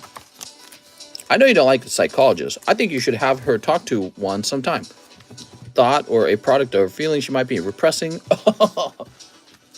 No, I don't think that's the case. It's definitely her biology. Cinna Afsharzad again. All right. I'm already her therapist. Her sex therapist. I'm here to solve everything. All right, Mr. Cinna. Chat are doctors and psychology majors. It's called sexual healing. Next up, we've got Joseph Campolongo. Look up depersonalization. Tell her to accept the feelings and the symptoms fade. Don't obsess over it. Thank you very much, Joseph. She noted that as well. She researched it and found the same conclusion. Let me have a cough real fast. Mister, what Star Wars set did that cool see-through red droid card come from? That came from Star Wars Galaxy 3. I like that set a lot. Perrin Horner says 50 toward my SLAB-AWAY. What's up, Perrin Horner? Perrin Horny? Let's see. Perrin. Here he is. You got Flaffy, man. So that goes to 101.5. Thank you. Eric Beltran, 2 movie packs and 1 live custom. I think I need a new bag. 2 Topps movie packs? All right. I can't wait. Oh, this is going to be good. So you got Trapinch. I took Intro to Psychology, basically a pro. Okay, that's a cold live. 2 movie packs, he said, everybody. Can I reach them? Oh, I'm going to injure my back doing this. Stretching like a million miles to reach these. These are in such great condition. Here we go. We had a little while when people were going ham on the movie packs. Let's calm down a little bit. Wow, these feel very good. My bank having a transaction issue for Zelle. Let me know if you received 4 spots for the Rayquaza slab break. I have no idea when it'll go through. Okay, give me a moment. I'll go look at it right now. I'm going to hit refresh. We have 1 order for Jesse A. Goodman. So I don't see that. But let me go to my Bank of America account. So I'm logging into my Bank of America account rather than into my email. We'll see if we can see your order there.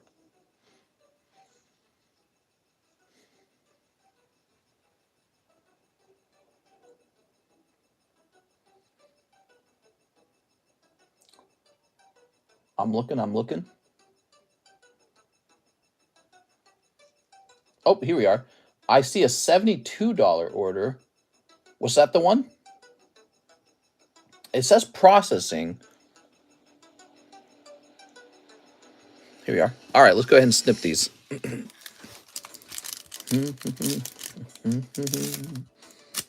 All right, lovely.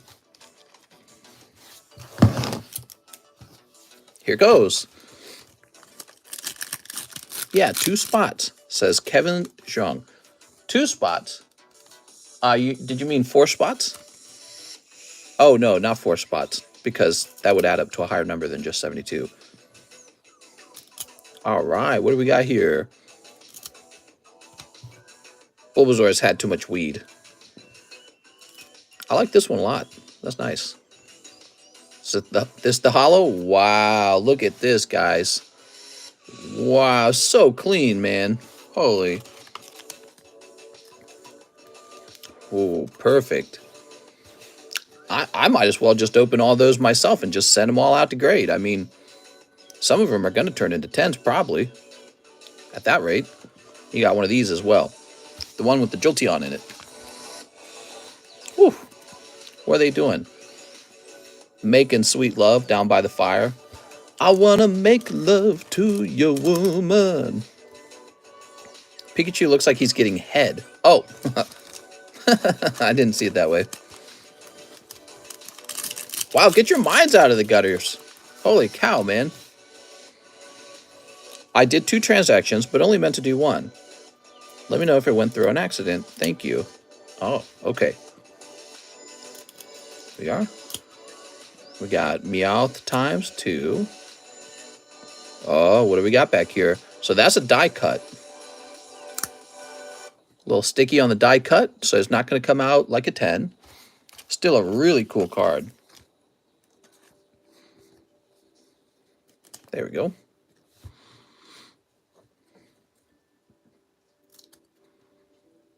Oh, that's not the holo. Okay.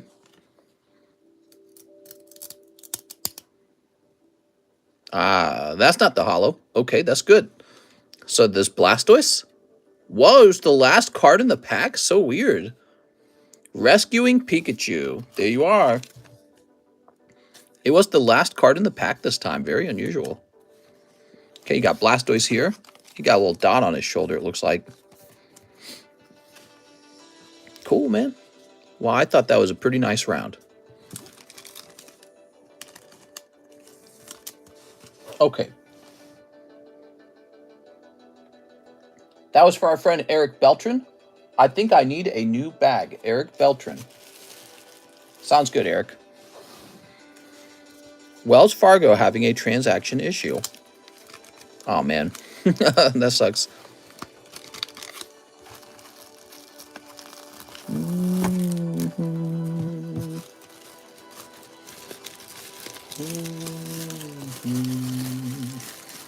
You should look into the Japanese set Poki Kyune. What?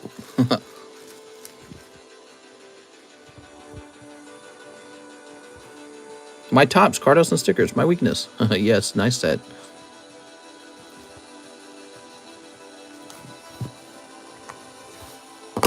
Wells Fargo is about to go under, same as Bank of America.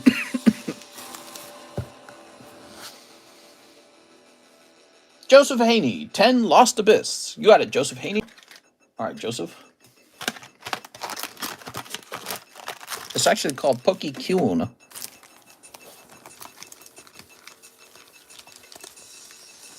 Let's see what we got.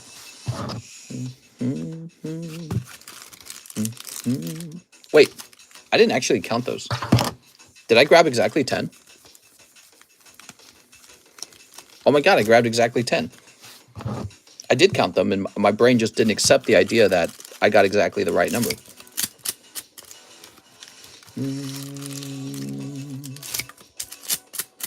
I have a bag, says Joseph Haney.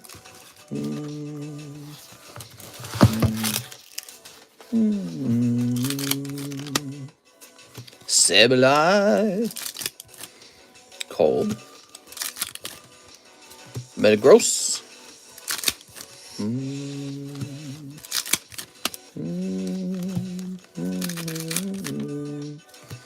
Aerodactyl. He's so scary. Cold. Thanks for informing me, says Kevin. Yeah, I did see a transaction processing for you for $72. That's the only thing I saw though. We are and cold. All right. Wow, that's a pretty rough round, man. You got one Aerodactyl. Joseph Haney.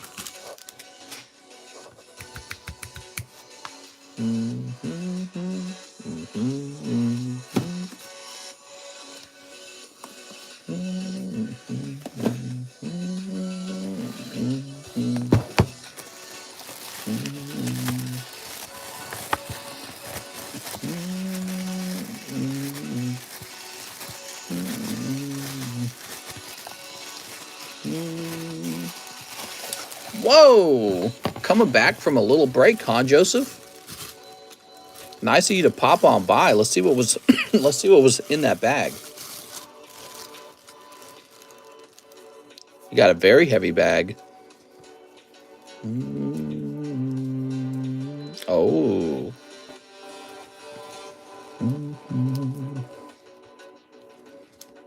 Got some metal cards from back in the day, huh? Holy cow, man. What a bag.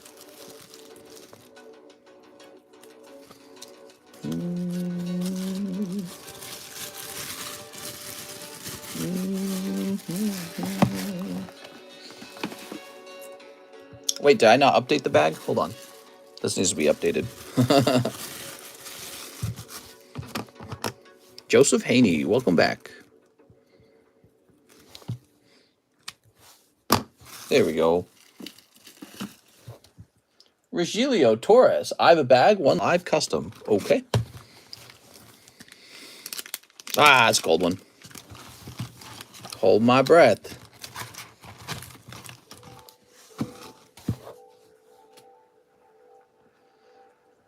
Joseph Campolanco. Alcohol inhibits glutamate lamictal. Blocks glutamate like alcohol without the drunk part. Also helped me a lot with anxiety and depersonalization. Oh, you mean get glutamate?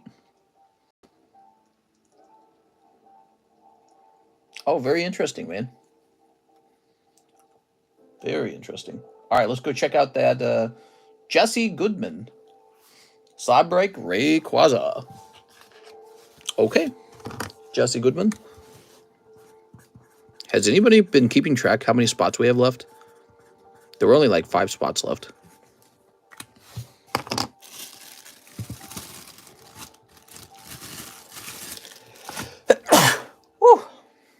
Simon says, a famine's coming our way.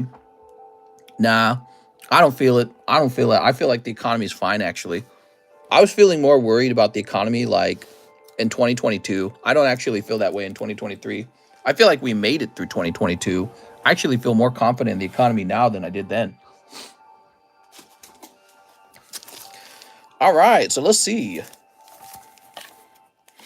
Damn, look at some of these recent cards I acquired. Zapdos, Mew, Charizard, Houndoom.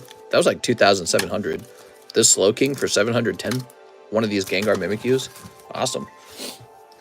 I love buying cards. I'm not going to lie. I'm a little bit of a Poke addict. What else we got?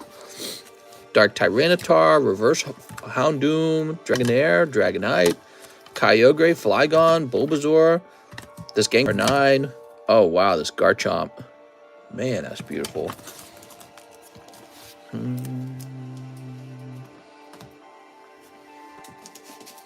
Oh, I see. So this was a whole box of just... Now, this one's supposed to be for sale, I think. Toss this down here. Rayquaza, Melodic, Zangoose, Dialga, Melodic. All right, so let me put these back in this box. The only famine I see is Fatty still eating Burger King. Yeah, America could use a little bit of a famine. Because we're all pretty fat. The majority of Americans are fat. Ooh.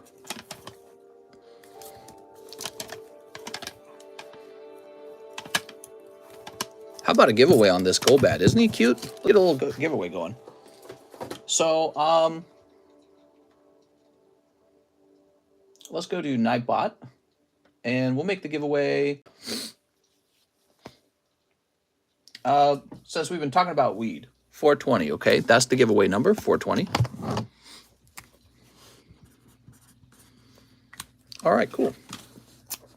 This was a $25 slab. Now it's a free slab. This world has 10 years left, no more.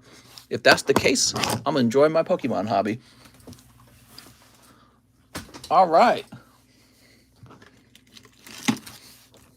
Volo. Might as well give him away, man. 22 bucks. Here's a Gloom. Misty's Tears from the Hanada City Gym deck. That's a no rarity. Misty's Tears. Ooh. Thief Pristine from Opus 1. And Yuffie Pristine, also from Opus 1. How nice. All right, have you guys had enough time? I'll give you guys another minute. Justin, wait, did we do the Perrin Horner one? Hold on.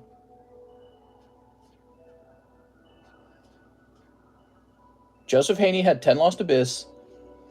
Then it was Joseph Campolongo giving me some information. Penn Horner, 10 Lost Abyss. Okay, you got it, man.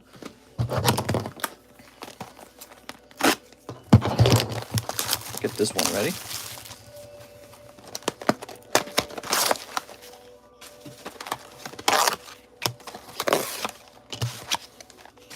Okay.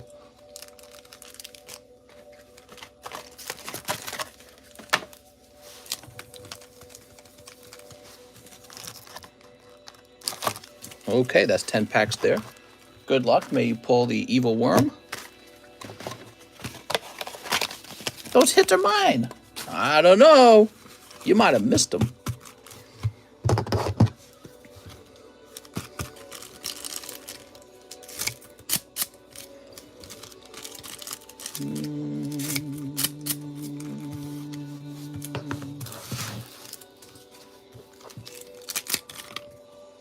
Okay, we got Aerodactyl. Cold. Oh my God. And there he is. Going deep for the big hot pull, right?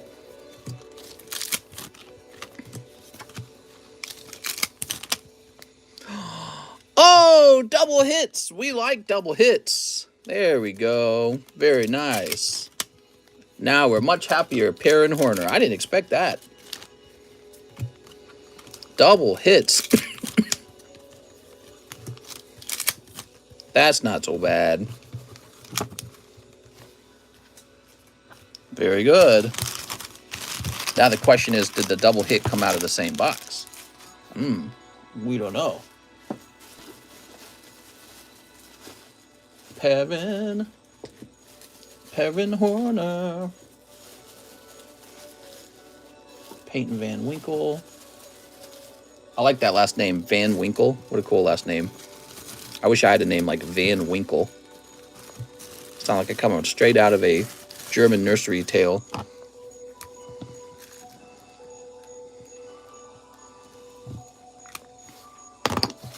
we go. All right, let's see who pulls this card. J Murda. Yeah.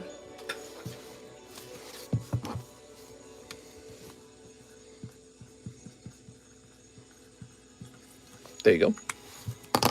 Sounds Dutch. Might be Dutch. I've given away so many slabs. It's kind of crazy. Just been more generous lately. Justin Rich, 6 Azure Lane. Okay, 6 Azure Lane. You ready? That's not Azure Lane. This is Azure Lane.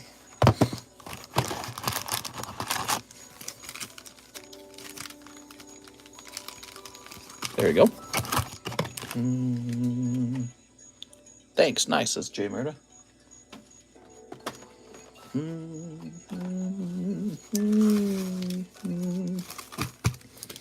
Man, that's so close. I just want to know who pulls it.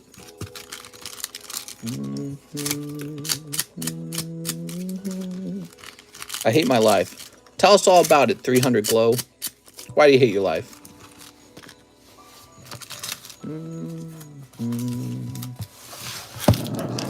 Toss that away. Everybody hates their life sometimes. Oh my God, picking up that signature. Picking up some sickies. Justin Rich. Just a very 18-year-old looking adult girl hanging out with an umbrella. That's full art. Okay. What vintage boxes do you own? A lot of them. How's it going, man? Let me tell you which ones I don't own. I don't own any Neo boxes. I don't own the first edition base set box.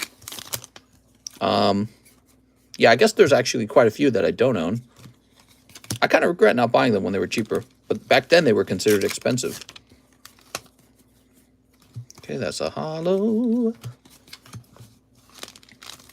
It's in the past now. I did pretty well overall anyways. There we go.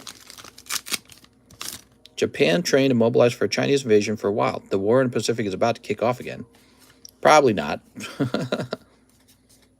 All right, that's a holo. China's a nuclear country. Here we go. You have Skyridge. I do not have a Skyridge box. Mr. Mashoku's back. Mashoku's back. Came out of a sealed case. 18 boxes of it. Justin Rich.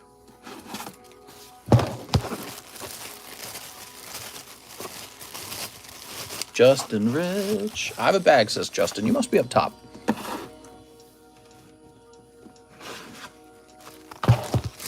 Let's see. Here it is. This dude brainwashed. Well, you know, funny thing about conspiracies is they sound like crazy until they come true, right? Did you hear about Silicon Valley Bank? I did hear about that. Yeah. Pretty wild. Not really that wild. I think a long time ago to me that would have been wild. So one sneaker bunko for Matthew White. Matthew White.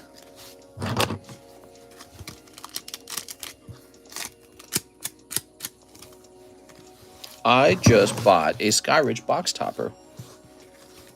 Cool, man. Those are pretty neat.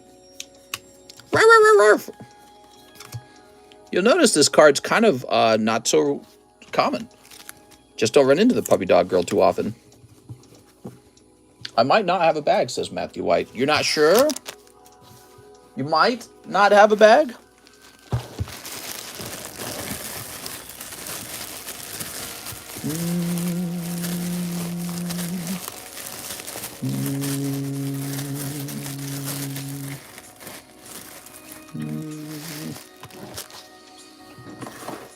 Didn't see it here.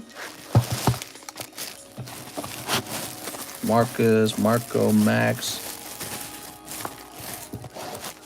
Last one got sent off to me a while ago. Well, let's start you a new bag.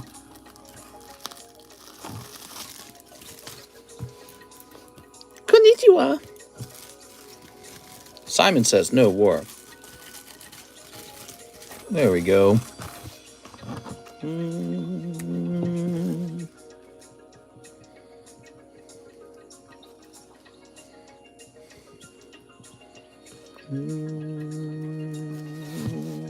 Boop. China will invade Taiwan. I don't think that they'll do it by force. I think they'll, well, I think there will be some force, but I think it's going to be really gradual, to be honest.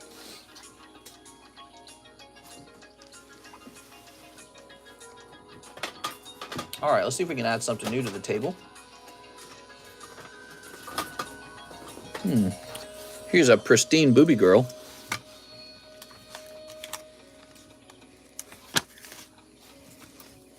I guess that's okay if I do too. Bye. What?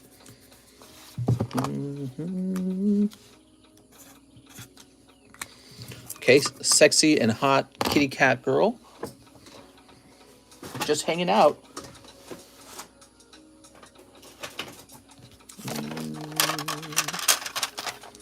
Ooh, the nice clinking sound of slabs.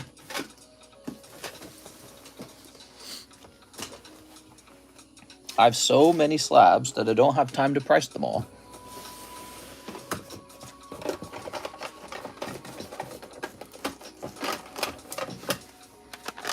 Oh, look at this. I got some more of these.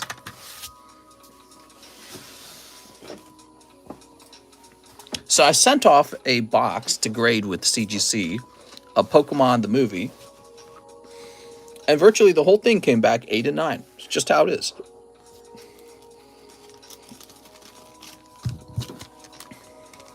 Wish I could make a living from slabs. It's a little tricky. Sometimes you don't make money. Sometimes you lose money. I think it helps if you start off with a lot of money already.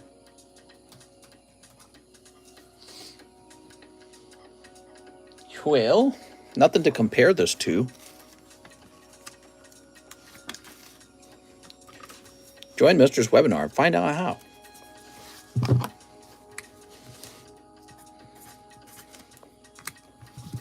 Okay, that's 100.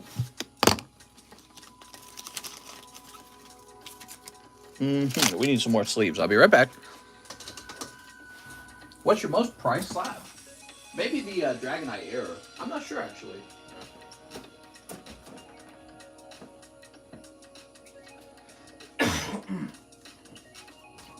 Dragonite Error.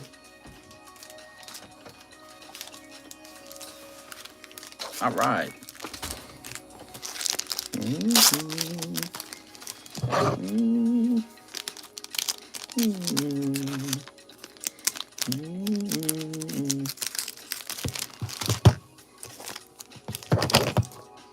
There we go.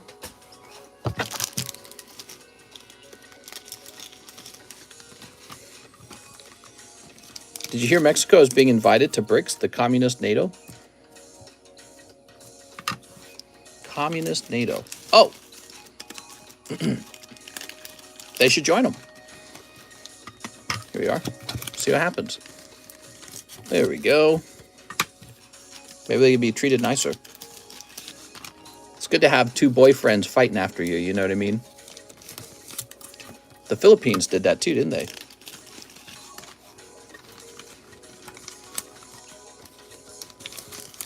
There we go. Oh, beautiful.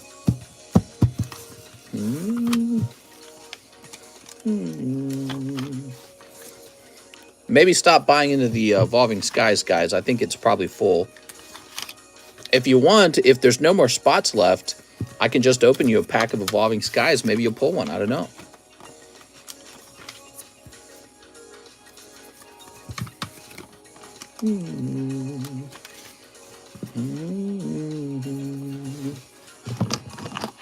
All right, let's get these priced up.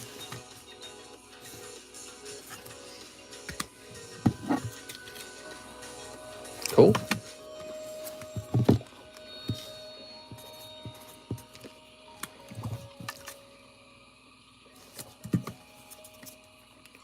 I love this one, the Battle of the Champions. It's great, great scene. And The Path to the Pokemon League. It's a good one. Professor Oak 2024.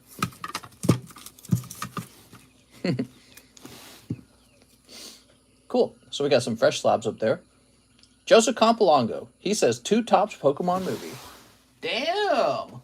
Loving this order. And 2 grades of my choice, huh? How many spots you have, Jen? 2 grades of my choice. Field Lecty says Fiero. I hope they join BRICS, then we will have better border security. There we go.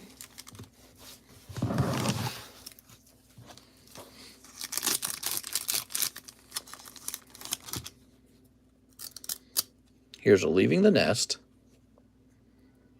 Oh, okay, hold on. Oh! Wow. That's the Chase pull. Beautiful, man. How about that? That's Joseph Campolongo pulling Charizard. That's a clip. Oh, look at the poor corner, though. Oh, see, that's why it's so difficult. You can see the corner's bent by the way the light refracts off it. It's just because it's the furthest corner. See, it sticks out further than the 2 beneath it. What a pity, man. So I recommend grading that with CGC, not PSA. PSA will turn that into a 6 really quickly. You might get more like a 7 or an 8 with CGC. 8 if you're lucky. That's a spice of the meatball. Beautiful pull, though. So cool, man. That's the goal, guys, to pull one of those. Now, I believe there's still a holographic Dragonite. There's a die-cut Charizard of the same artwork. Still a lot of cool stuff to pull in this set. Here's a Dragonair. There we go. So difficult to get an actual 10. Really. Very difficult. All right. Is the die cut worth more? If if it can grade 10, I'm sure it's worth a lot.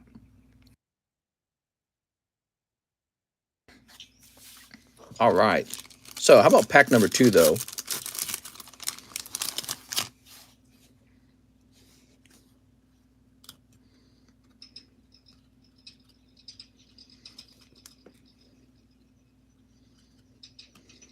The Fight Rages. It's a nice card. Ooh, Squirtle. Okay. Squirtle and Ivysaur. All right. Playtime. Look at that. Now look at that one. That one looked really clean. Why couldn't it have been the Charizard? Oh my god, dude. This should have been the Charizard. Charizard gets a bent corner. Playtime Pikachu looking like perfect as F. Crazy, man. Great card. I like Playtime Pikachu. I think it's a happy, joyful looking card. You also got Squirtle and Ivysaur in this pack. So he said 2 grades of my choice. Well, if I had to choose, I'd grade the Charizard. I don't know if you prefer to grade them with like CGC, since they're a more official company. But if you're just keeping it for yourself, for the memories, I'd be more than happy to grade it. If you're trying to grade it and sell it, probably going to get more with CGC. All right, let's see. What do we got here? So Playtime, obviously, and Charizard. Those would be my 2 picks. Go grab these. All right, I'm out of here. Have a great weekend, everyone, says Blank Ink. What's up, Blank? So nice. All right. Your Playtime might be a potential 10. Give it a close look over, and I would be happy to give that a 10. I want to see a Holo Magneton. Ooh. Still taking orders? What time is it? 2:28? I'm still going. We got a good hour and a half left, so send in that order, guys. We're busy as... We're not too busy. But this is probably done. I might as well take it off. I don't even know why I leave it up there, just to tease you. That's likely done. So I hope you didn't try to jump in. Joseph Campbell, he has a box. All right, here we are. Wow, that was really fun. I like opening these old vintage Topps cards a lot. Quick, cover Misty. Oh, she don't look good. There you go. Is that better?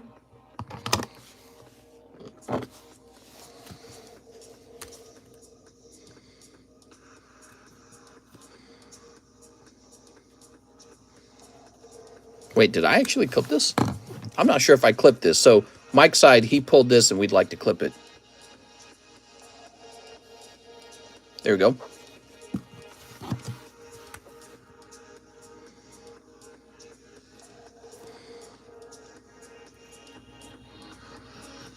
Very nice, man. Ooh, pretty.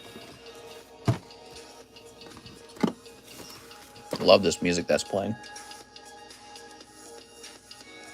Jonathan Emmons, 1 V-Star Japanese. Okay.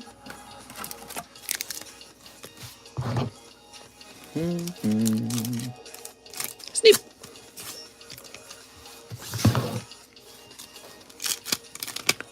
What do we got?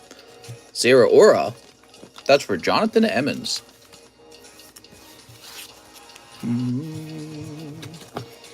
Sure like V-Star. I got a case of it sealed. I'm keeping it sealed and just letting it get old. Hurry up and have children, for goodness sake. I'm enjoying not having kids. It's a really nice lifestyle. I get a lot of work done, very relaxing. But yeah, I gotta have kids. I am feeling older. I feel ready for kids. You know what I mean? I'm not like laying my wife down in bed saying, all right, get naked. We have to try. You know what I mean? But she's off her birth control. Christine Andrews. I have a bag. Can I get 2 YUGIOH Star Wars? Is it true that Clearzard CGC 10 is 1,000? Clearzard from Top Series 2? You know, probably the reason it costs more with CGC is you're paying a premium for the pristine, but you have to ask yourself if it's worth that premium. So I don't know if I would compare it to the PSA 10 and see if it's really that much higher. There we go. Let's see what we got. Christine. TCC has a narrow urethra. What are you talking about, bro? I'm shooting ropes. All right. Hollow. I'm a sucker for vintage. I'm a sucker for suckers. There you go. I don't simp for Charizard. Doesn't your wife have baby fever? Well, it's not like she's crazy about it. Yeah, in the past, she didn't want kids at all. She was very afraid of having kids. Now she's at a point in life where she's like, ooh, we're going to have kids. So that's our version of baby fever. Yeah, it's not like she's, quick, get in here and impregnate me. It's not like that. She's like, we could have kids now. Kind of like how I am, actually.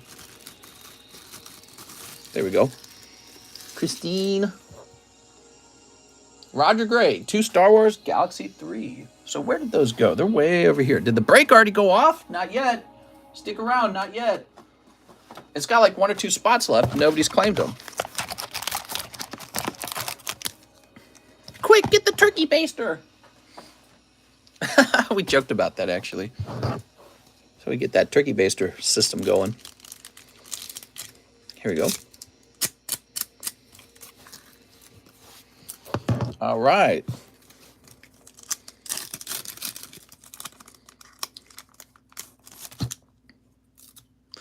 Do. How can I get in the chat in an area? I can buy some stuff. What's up, Blaine? What?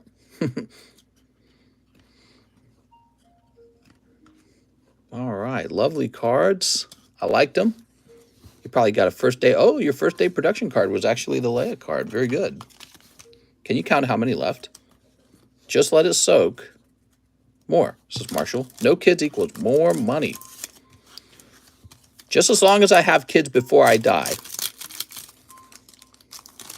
If I know every day that I don't have kids, I'm risking dying with no kids.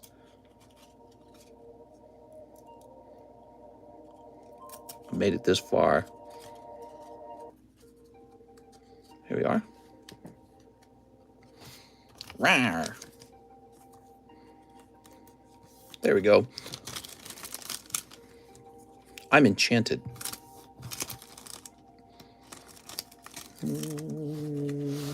That's for Roger Gray. So Roger Gray, where did I see Roger Gray's bag? Is it over here, really? Let's see. Marvel cards. What cards do you guys really, really want to see on my menu that I currently do not offer? Have you One Piece to open? We have a little bit of One Piece on the menu. You can go look up the price of it.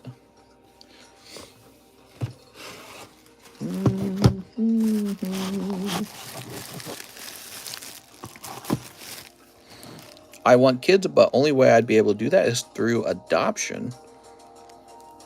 Are you saying you're shooting blanks, or? There we are. I don't know what you're trying to tell me, man. Or is it because of, like, you can't find a girlfriend to cooperate with you? Irving says 3 lost Abyss. All right, you got it, man. Hot box coming. Scooby-Doo cards. Scooby-Dooby-Doo, where are you? Checking your white privilege. I don't like girls that way. Oh, I see what you're saying. Here we are, Aerodactyl. I got a spot like 20 minutes ago. What, did the line suddenly get longer? More tops. Maybe tops chrome? That's for Irving Morales.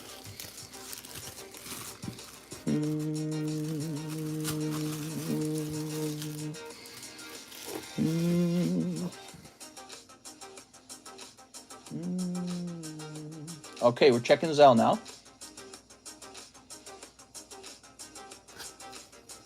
No new Zells. I was hoping we'd get one from Mr. Zhang, but that has not arrived in our count. So we are back to it. We have Aaron Searles, Ray Spot. Here you go, Aaron.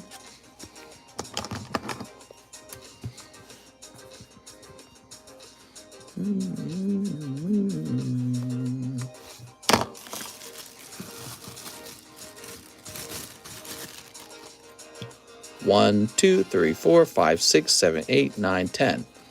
1, 2, 3, 4, 5, 6, 7, 8, 9, 10. 1, 2, 3, 4, 5, 6, 7, 8, 9, 10.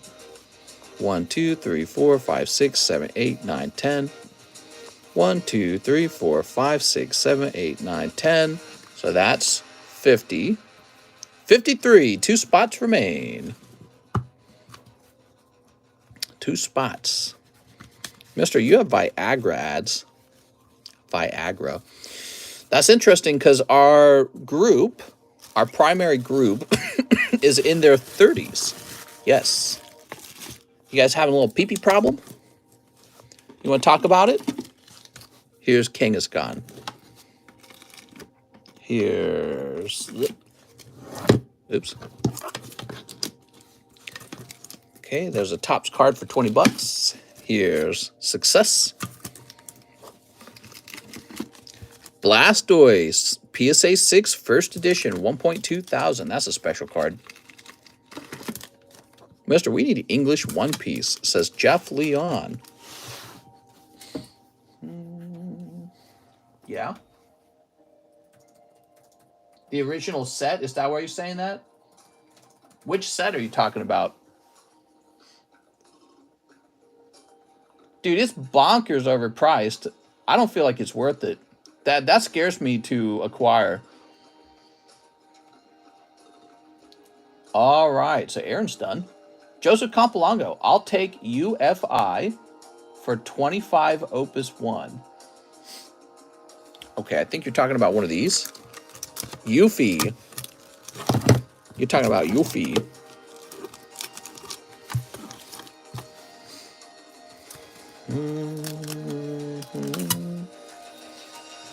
One Piece cards are crazy expensive. The boxes.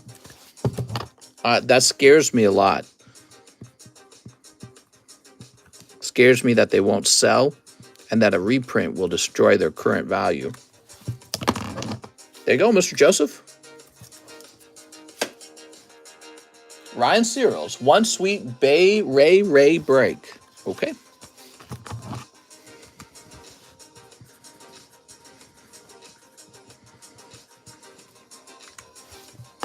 There we go.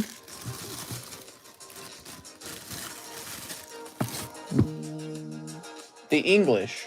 English is extremely expensive. Okay, Abraham wants a Sneaker Bunko and an Express Grade.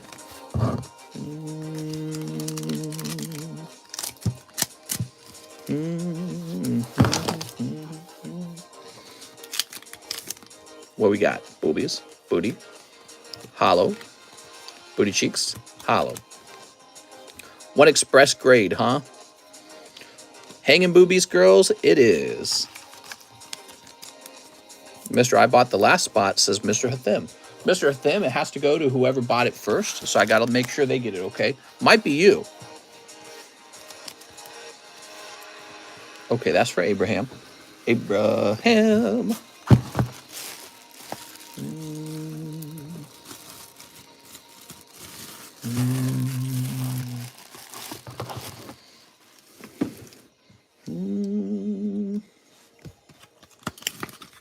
Are you guys nervous?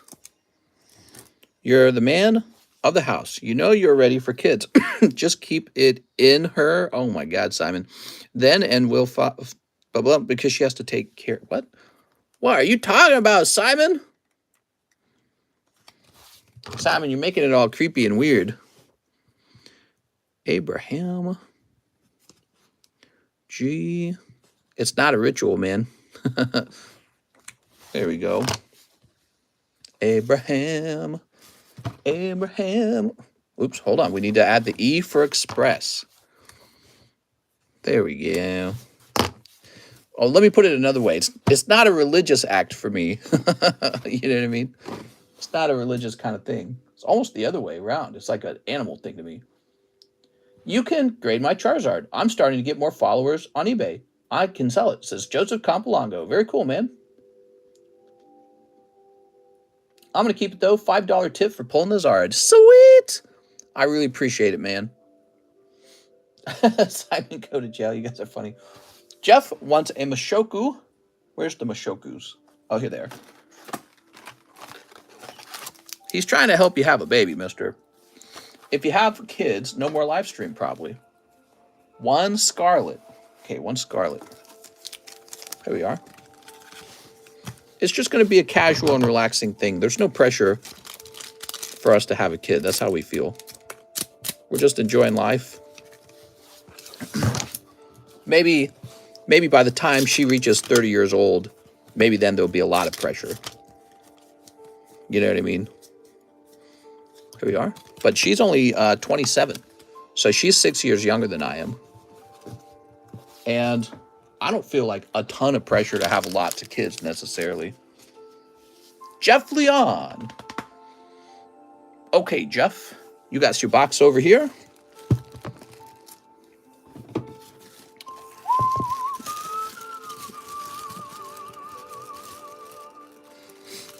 The baby can open the packs. You need someone to show you the way. My dad had 11 kids. I don't need any help with that. I know the way. I have figured the way out a long time ago when I was a kid, sleeping under my parents' bedroom. My bed was located directly under my parents' bedroom. Okay, we got Mr. Cheese spot in the gay Quaza. Wow, Cheese. I think it's probably Mr. Hathim right after you, if I had to guess. Yup. So here's Cheese. Mr. Hathim, you save $16, which you could use to open up a pack of Evolving Skies, maybe. Or you could do whatever you want with it. I wish I could just throw you in there and make it 56 spots, but I know everyone will grumble if we do that. Anyone whale a bunch of spots in this. Mr. Hathim did. All right, so here's the card. Boy, I feel like sneezing. Here's our bag. Now, it doesn't really matter how we shuffle this. All that matters is that the random number generator is going to pick a number to tell you the truth. So the shuffle's not super important. Let's set this to 55. There we go. Excuse me. That we can't meet in California. I want you to meet my girlfriend one day. Watch Hathim win again. It's possible.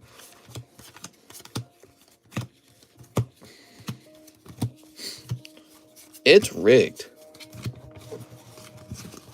All right, here we are.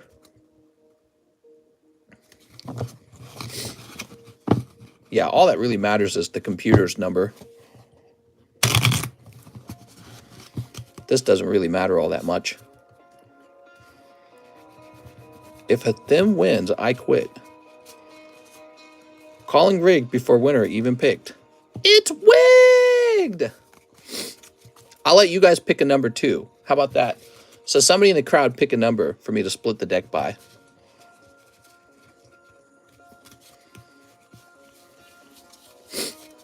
I think it's fun to participate. Alex says 6. He was the first one. 1, 2, 3, 4, 5, 6. Okay, there you go, Alex. Now, all we really care about is the number on the computer.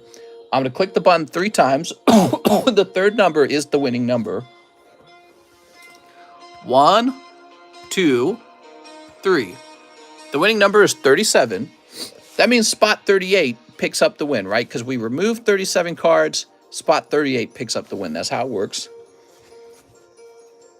1, 2, 3, 4, 5, 6, 7, 8, 9, 10, 11, 12, 13, 14, 15, 16, 17, 18, 19, 20, 21, 22, 23, 24, 25, 26, 27, 28, 29, 30, 31, 32, 33, 34, 35, 36, 37.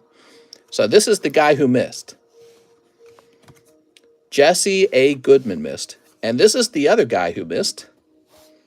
He missed on the other side. Gabriel Lujan missed on the other side. This is the winning card. Aaron Searles. It was not Hathim this time. Sorry, Hathim. Aaron Searles pulls a Rayquaza. Wow. Pretty amazing. That means that last spot that went to cheese, that was not going to be the pull either. Oh, man. I need to cough so bad. You guys have no idea. Oh, there we go. I feel so much better when I can actually stop and cough. Aaron Searles. How about that, man? What's the next slab? Do you guys want there to be another one? I think Aaron only bought one spot, didn't he? Did I spell his name right? Is it not S-I-R-L-E-S?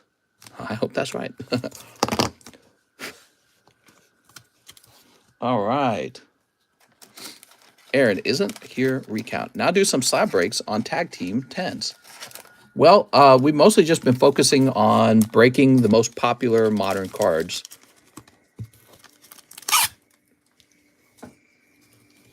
Grumble, grumble, grumble.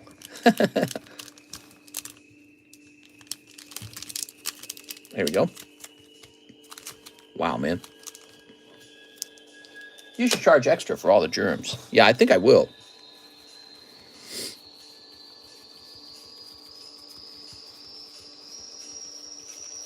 Look at all those names. Whew. Do Gengar Mimikyu next. There we go. Mr. Can I send with ZELLE? Mr. I'll do one evolving Sky Snipe. Dude, if you could snipe that Rayquaza right now, I would clip that all day and all night because that is going to be amazing. Let's see. I mean, it's technically possible. This is an evolving Skies pack. Let's see what happens.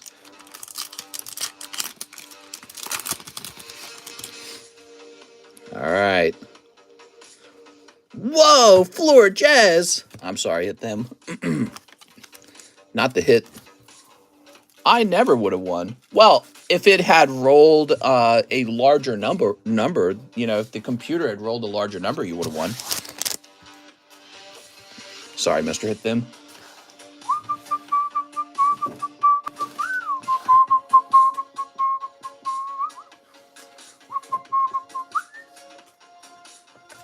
Kind of whistled off tune there for a second. Not allowed to do that. Espeon.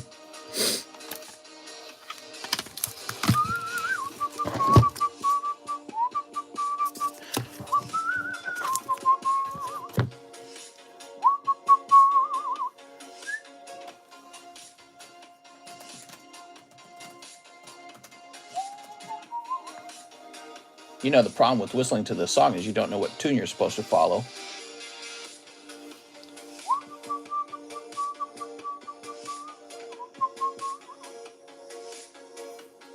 Thanks, mister. It was fun.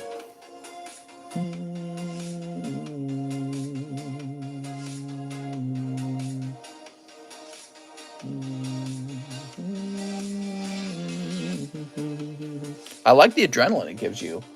Yeah. Do the Blastoise. I do like the Blastoise cheese, but I think that the Blastoise is not the kind of card that we would put into a slab break.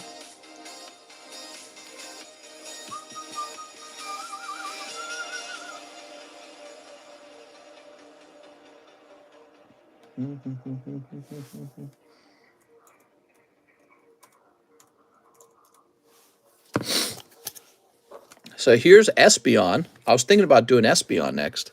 What do you guys think?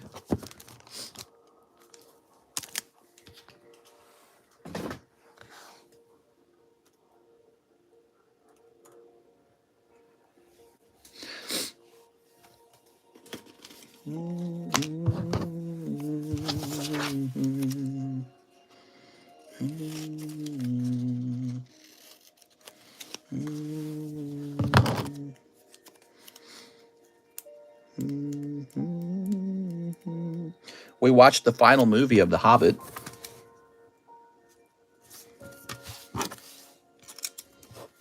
We thought it was terrible. Overall, our feelings on The Hobbit is that it's a great movie, it's a great trilogy, but it's really not anywhere close to the original trilogy. There's some sort of like whimsicalness to it that just does not feel like the originals. And we started rewatching the original trilogy of Lord of the Rings.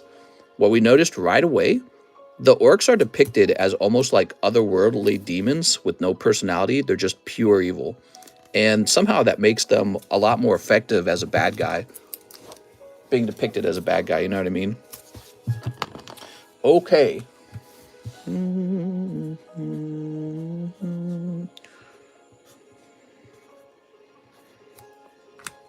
So here's the Espeon.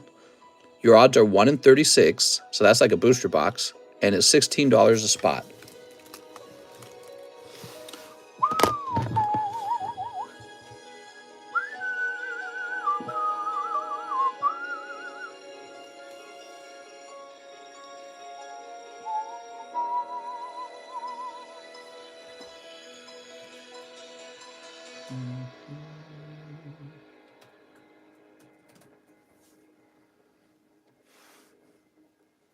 Mister, not a lot of time to make them with passion. Oh, I didn't know that. You know, I felt like one of the problems with them was that there were too many truly unbelievable moments in the combat. Like Legolas, just he's like a effing superhero. You know what I mean? Like the level of combat mastery was so high, they were flipping around in these completely unbelievable scenes that you're like, what is he, like Superman or something? And then it lost its sort of realism, and that made it so much less enjoyable. Legolas just doing these death-defying acts, like driving an orc into a tower which fell over. It wedged itself between like two mountains. Yeah, none of it really made sense at all. Also, the sort of shoehorned love story between the elf and the dwarf, that wasn't anywhere in the stories, right? Am I crazy? I don't remember that at all. Okay, cool. So, excuse me. Let's see. Abraham, SLAB-AWAY that Misty's tentacles. All right, you got it, Mr. Abraham. This is a beautiful vintage card from the year 2000, graded 10. It's in great condition, by the way.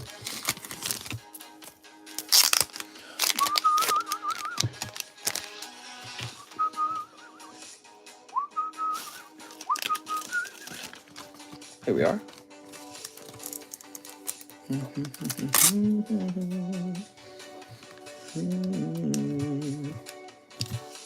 All right. Abraham G. Rios.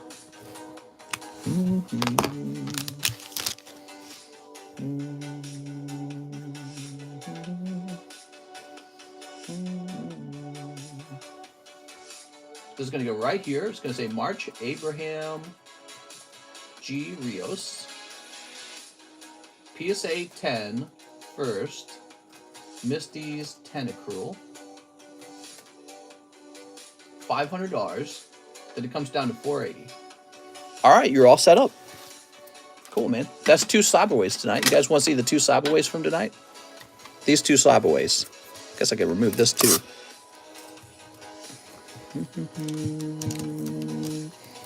Wow, man, these are fancy. There's no gambling when you do a Slab-AWAY. Might be money better spent. All right. Sorry for all the coughing and sniffling. I think I'm dying over here. Here's Mr. Cheese.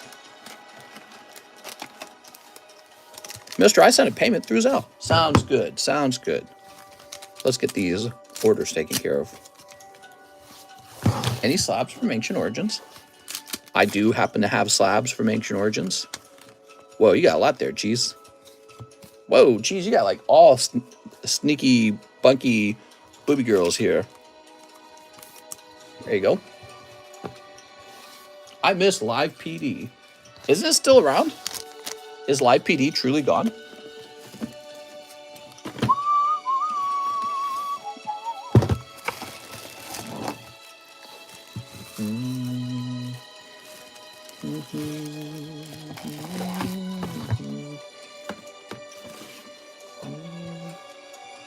Jeffrey Yang, 1 box of Jobless Reincarnation.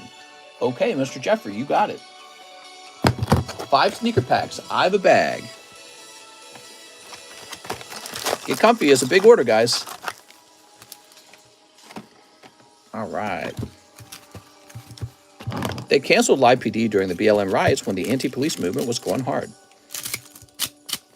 Yeah, but I thought it came back. Did it not come back? Here goes, Jeffrey.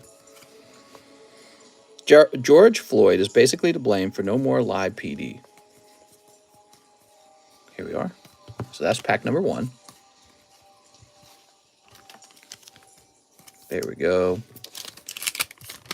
Oops. Oh, that's a full art. Very nice.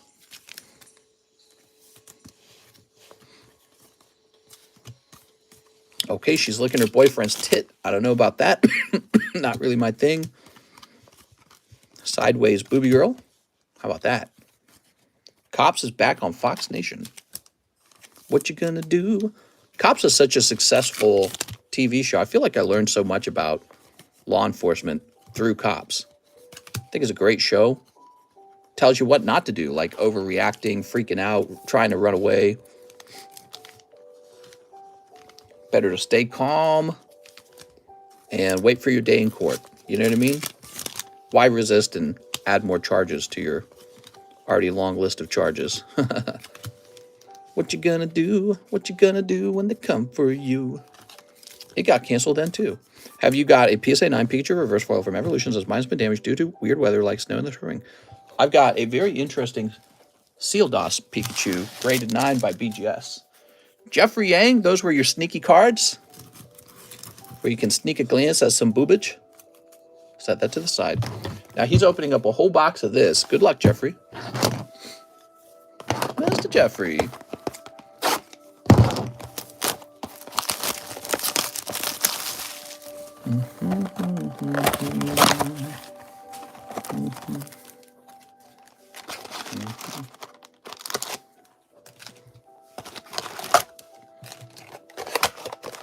Floyd got what he asked for.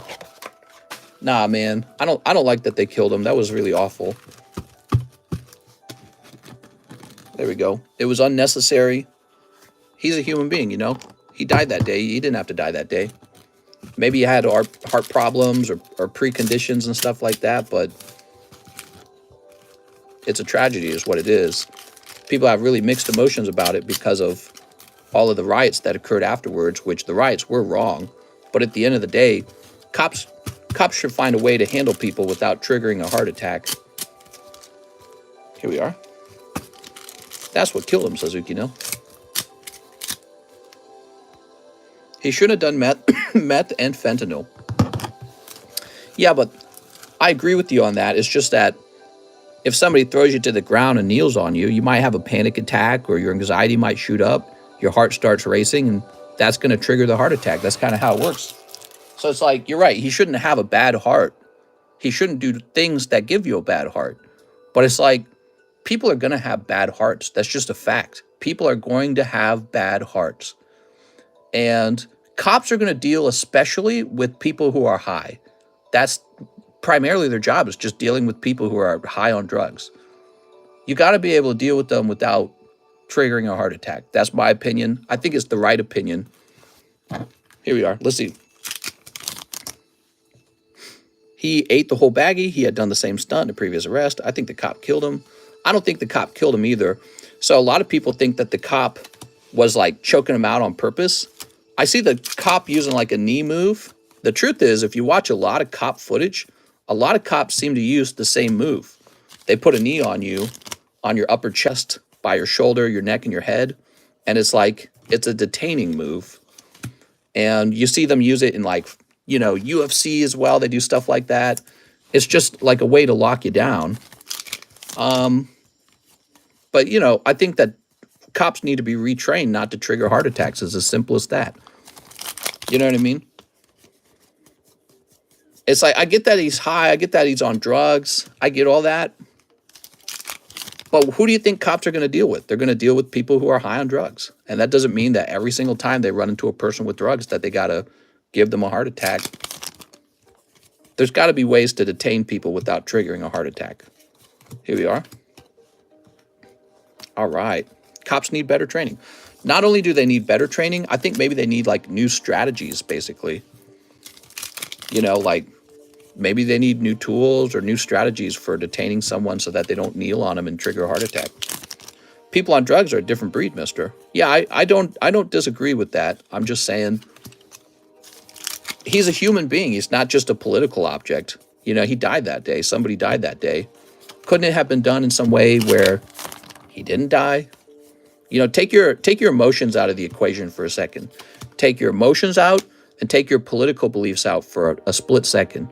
Isn't there some way that cops could find a strategy to detain someone so that they don't trigger a heart attack on somebody who's high on drugs and has a weak heart?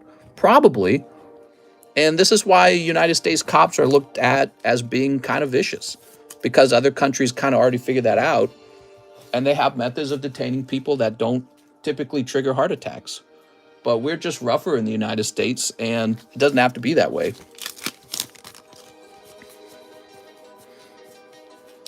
Ooh. You know, just try to imagine if it was somebody that you knew personally, somebody you loved. Maybe they're just doing drugs, because people do drugs sometimes. People get addicted to drugs too. Or maybe they just have a bad heart. People can have bad hearts. That's actually isn't heart disease the #1 killer of people? So many people have bad hearts for many reasons. There's got to be a way to detain people without triggering a heart attack. All right, let's see what we got.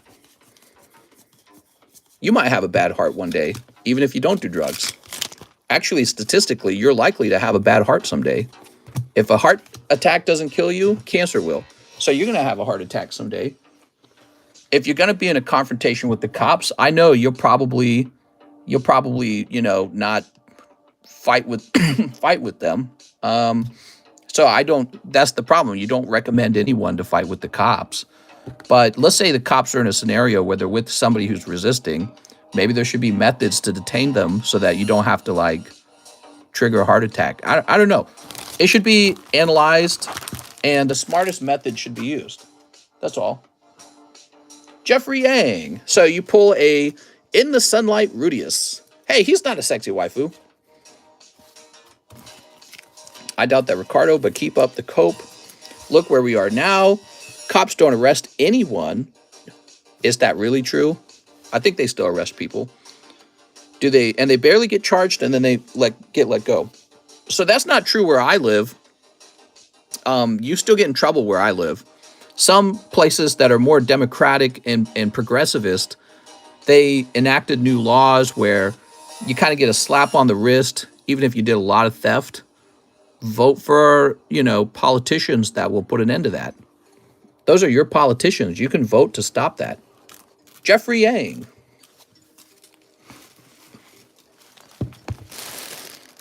All right, Jeffrey, but that's not how it is where I live. I think a lot of common sense people don't agree with, theft with no consequence. They kill him like a breast. Here we are, Jeffrey. There we go. People who are doing drugs typically they need treatment for drugs. They don't need to be executed, you know what I mean? They don't need to be placed in a situation that will kill them. Matthew White, 2 more sneaker bunkos. Here we are. I think we need to change the subject, says Tammy. I like talking about this kind of stuff. I actually really enjoy it. Here we are. It's important, in order to talk about these subjects, it's important to leave your emotions at the door and just think like, it's just something to think about. It doesn't have to be emotional. Send them back to, wow, that's terrible, man. Simon got his stuff stirring stick out. You're in a Pokemon card stream, Ricardo. Killed like a breast. Hey, yeah, boy. All right, what we got? Oh, Matthew White, you might got something here. Oh, Matthew White, what is this? Beautiful. All right. It's like politics, finally chat active. Yeah. Well, we talk about politics from time to time. Here we are. Here's a holographic. Here's this. And one holo and a booby grab. Whoa, is that one of the horse girls? It's one of the horse girls. I don't know what that means. Congratulations, Matthew. Okay. He got a new bag. All right. Having more compassionate detaining systems is not a terrible thing, guys. Like, the goal of detaining somebody is just to detain them, not to punish them. The punishment comes later once you've had your trial and everything. Rage quit bit. Espeon slab break.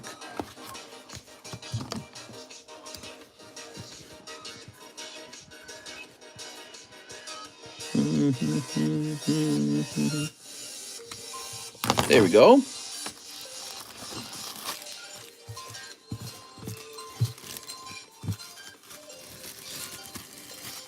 He died of fentanyl overdose.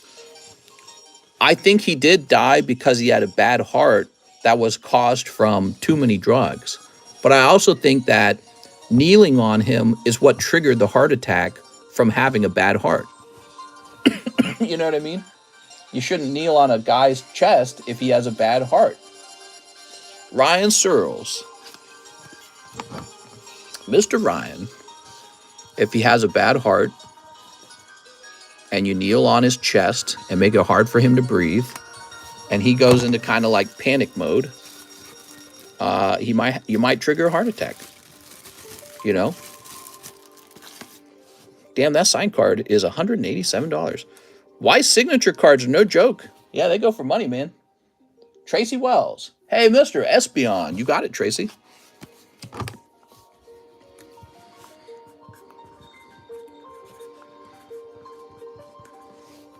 There we go.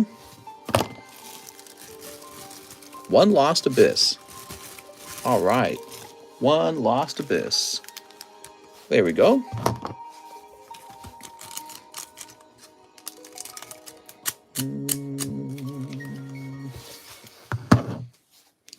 The baggie he ate did him in. The last time he did it, they had an ambulance there and saved him. This time, the second time, the officers didn't know. All right, so you're saying, is that a conspiracy, or is that like in the books kind of data? Like, you're telling me he was getting arrested and he ate a whole bag of fentanyl? I don't understand. Tracy Wells. Let's see. Ugh.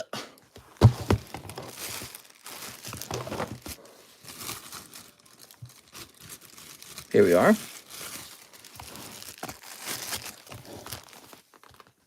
Very nice. Here's Joseph. Cops was canceled because they don't want to show the color of the people committing the crime. So cops couldn't stay on the air because they would lose 80% of their footage, says Joseph Campolongo. He had a speedball. You can still have a heart attack without the physical contact, though if drugs are pumping through you, it's called excited delirium. Fentanyl only takes a few grams to kill a person. Why are more? Yeah, I don't know about that, man. All right, so now we've got Aaron Searles. Thanks, everyone, for Ray. One Espeon spot. Oh, he's coming back in.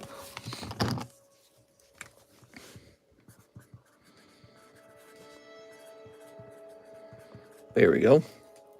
He should have been watching Mr. Yeah, I mean, if he had been watching Mr., everything would be better. I actually agree with that statement, Alex. Good take. During the arrest, you can see a small bag drop down as they sit him on the sidewalk. He palms it. All right, Aaron Searles. Jeff Leon, 2 Mashokus. Okay. I sent through Zelle. Sounds very good. Don't worry, we'll get to that order. There's just a couple orders ahead of you. 1 Scarlet. Where are my Scarlets? All right, cool. I think there's a lot of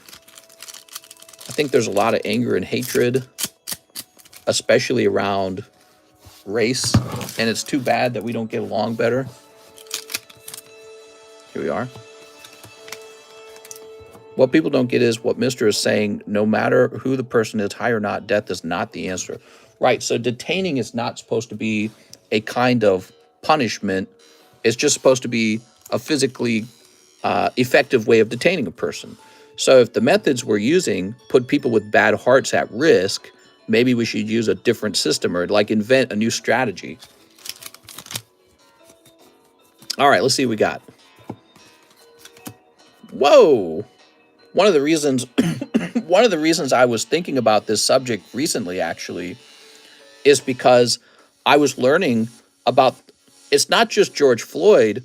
There's a bunch of people who have died while being arrested because they had the same compromised heart, high on drugs kind of situation, and their bodies just couldn't handle all the pressure and the anxiety and the physical trauma that they were going under in order to be what's the word? Whatever you call it. The word's like slipping out of my mind right here. Here we are. Detained. There we go. In order to be detained. There we go. I think what happens in the minds of some people is that the criminal's life is not more valuable to you than the cops being powerful and enforcing the law. So I think that's kind of like the logical thing, or the rationalization that's going on in the mind of people who don't care. They go, I don't care. He broke the law. If he dies getting detained, then he dies getting detained. You know, that's his fault. So that's the rationalization is, well, they're criminals. They're breaking the law. Maybe they deserve to die. But that's for the court to decide. When the cops detaining them, the cops aren't supposed to cause a death. They're just supposed to detain them. All right, Jeff Leon, the courts will decide the punishment for the person. All right, let's see. And obviously death is like the ultimate punishment. I mean, it's the most severe punishment. Here we are. Excuse me.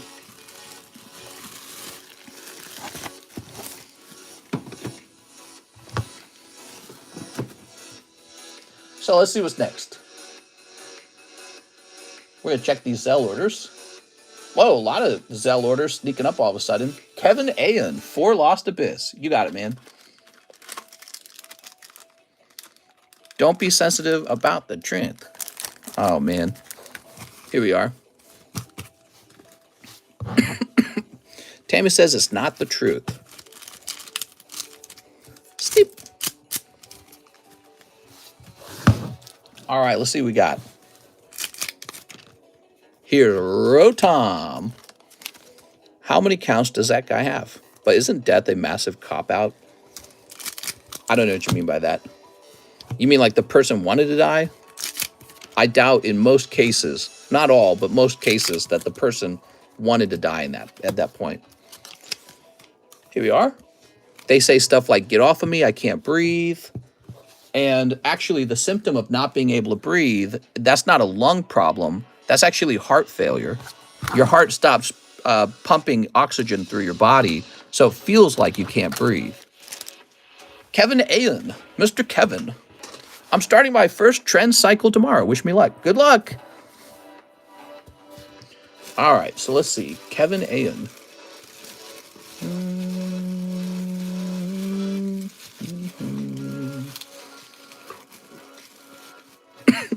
Criminal Simp Night. Well, that's a subject I've talked about too. I feel like America sometimes cares more about the criminal than the victim. Here we are. And that's true in some cases. But there's also cases where the cops go too far and they actually hurt or even kill the person they're supposed to detain. All right, we got Julian Larry. What's up, Mr. Booster Box of Lost Abyss? Whoa, you got it, man. All right.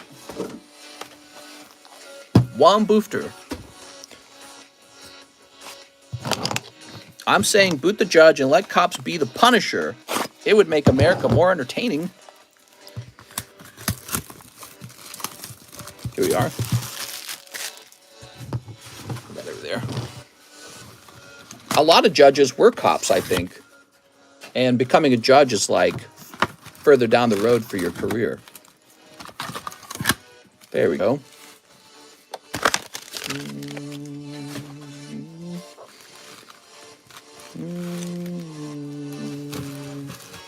Judge Dredd style. That's girls out there who got get OnlyFan on Locked Up Murders. What? All right, here goes.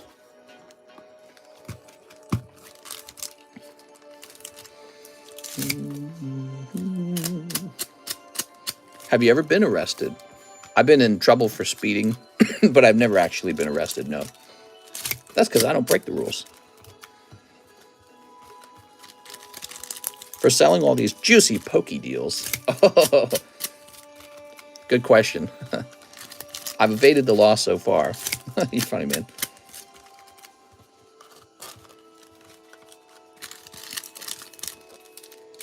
There we go. All right. Very nice.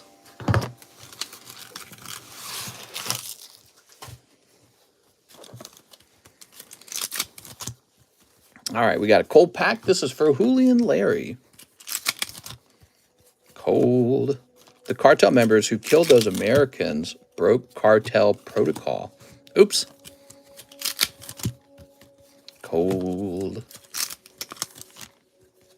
Giratina.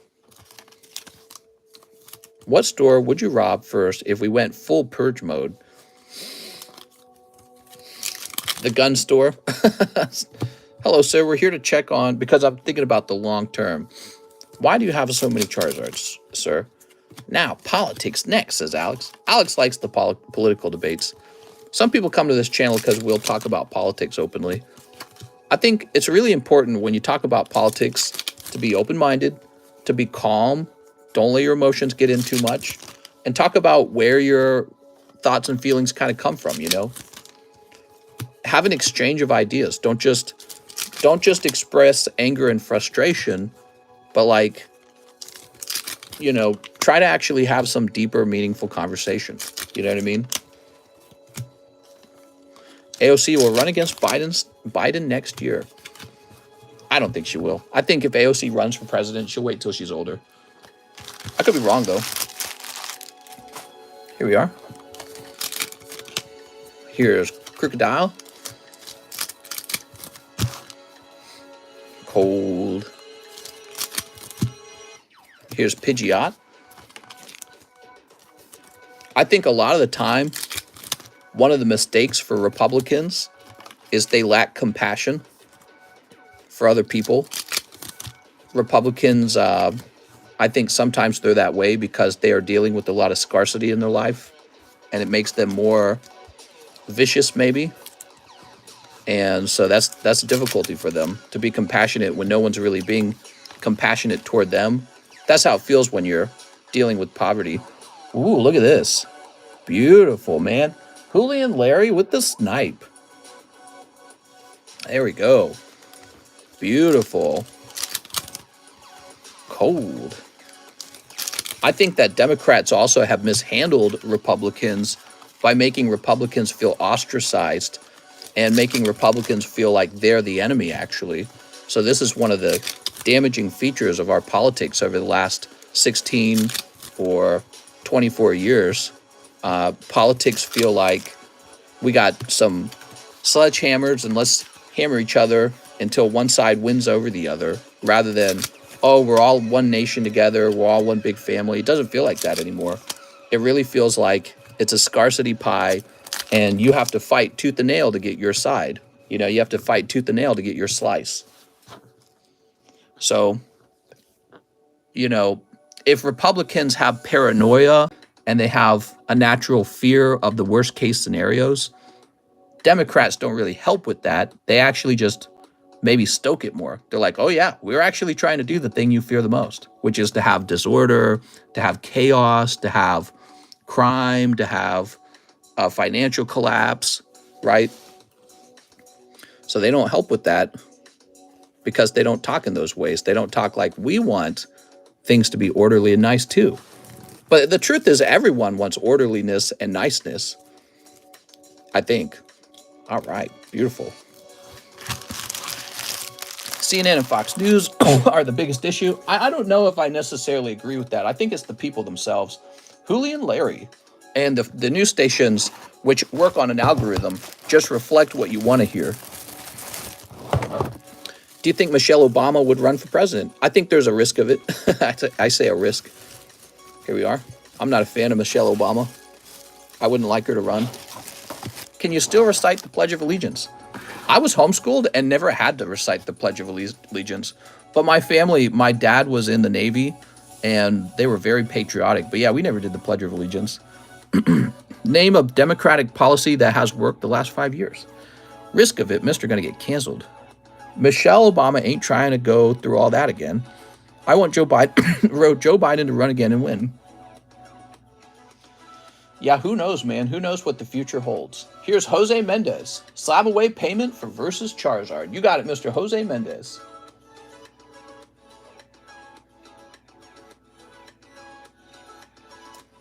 Here we are.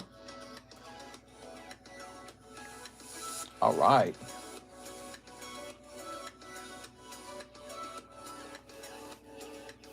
And not really, because I'm not old enough to run. I have no knowledge of politics. I'm going to mute the...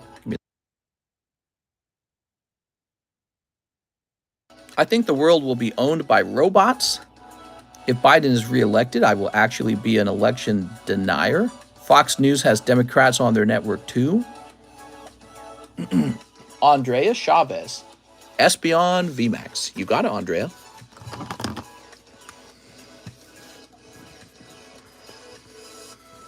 Andrea A. Chavez. Who knows who will run? Hopefully whoever wins is the best choice for our country. And the world, really, because we're in basically like a world war.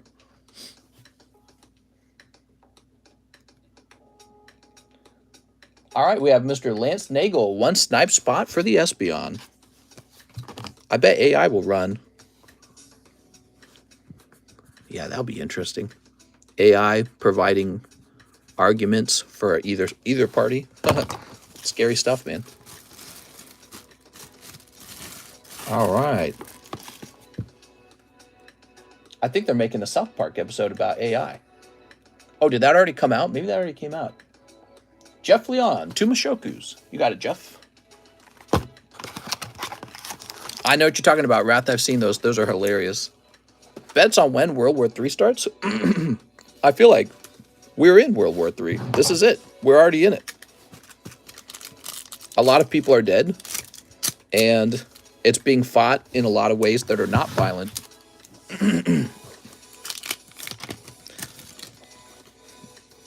Man, I'm finding it harder to talk without coughing. It's weird because there was a point in the stream where it was really easy.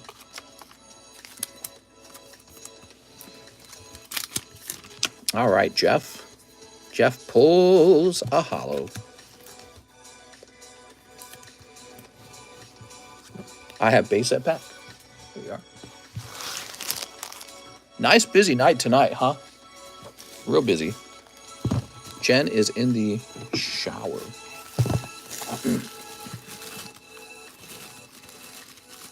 There's a dead body in Mister's wall. Maybe. Have you been hydrating? Oh, yeah.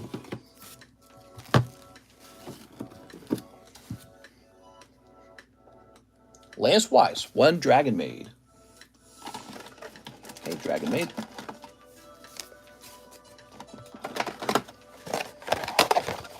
$30 to finish my SLAB-AWAY and live shipping. Thanks, bro. Happy birthday to me. Woo. Okay, sounds good. Mr. Lance Weiss. Very cool, man. Happy birthday. Lance is having a birthday, everybody. You got your birthday hollow? I didn't hear the intro music. I felt like World War III would have some really good stuff. Here we are. Get you a little bonus card for your birthday. Here's a little gloom. Stinking things up. Okay, here's your bag. Lance Weiss.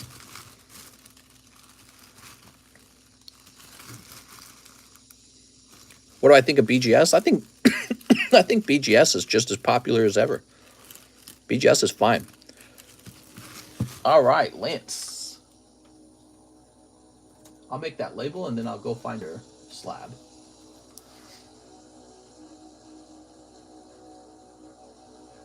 Here we are. We'll do an expensive box, maybe. Yeah, it might be for the best. I get a bag and a couple slabs. Let's go look up that slab real fast. He's got the Abra, huh? Okay, give me a minute. There's always been war going on, but right now it's more unhinged and it's getting worse. No, it's really not that bad compared to the past, in my opinion. Wow, man. My throat's getting worse. Maybe it's caused by all the talking. I don't know.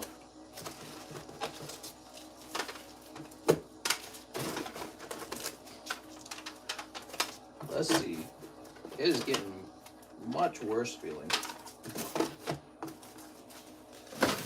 I have like a stabby feeling in my throat. All right. Get you a nice clean sleeve for this. Beautiful card. I'm suspecting that the talking actually contributes to the issue. Do you think World War III is happening because America's trying to force other countries to go EV vehicles? No, I don't think that's what it is.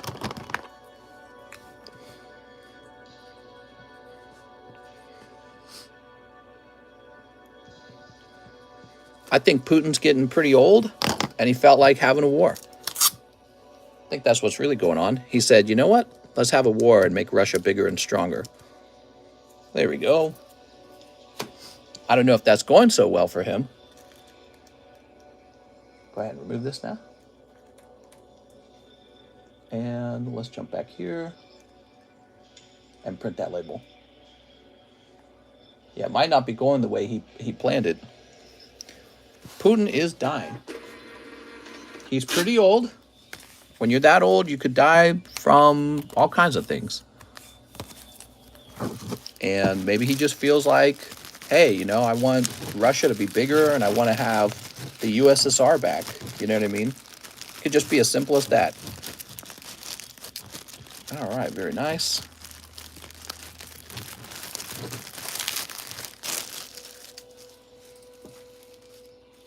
Very nice.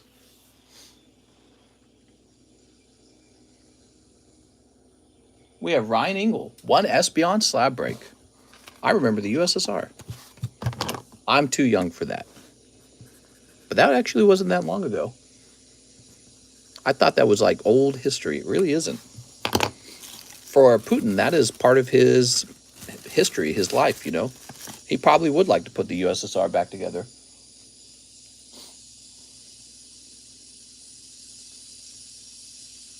Oh, Ryan Ingle. He says, you owe me an Espeon.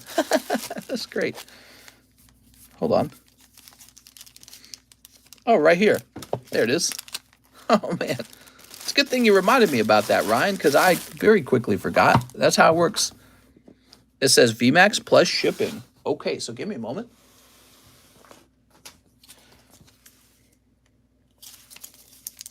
Too many beers.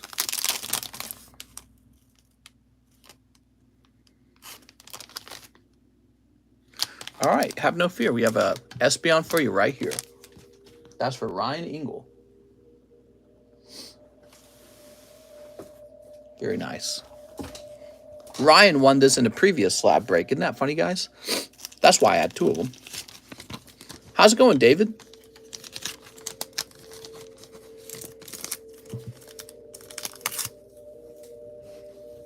Here we are.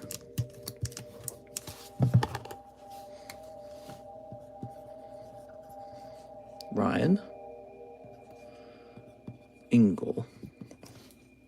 How about that? Wow, beautiful. I'm getting a taste of what your life is like right now, putting like 150 cards into semi-rigids. Yeah. Yeah, it's pretty repetitive sometimes. My life is very repetitive. Ryan, have I never shipped you before? Let me log in to PayPal and find your address. Okay, Ryan? All right. Let's go find buses. Got a security question. 2, 3, 4. And click. Something went wrong on our end. All right. God, man, I hate these security questions.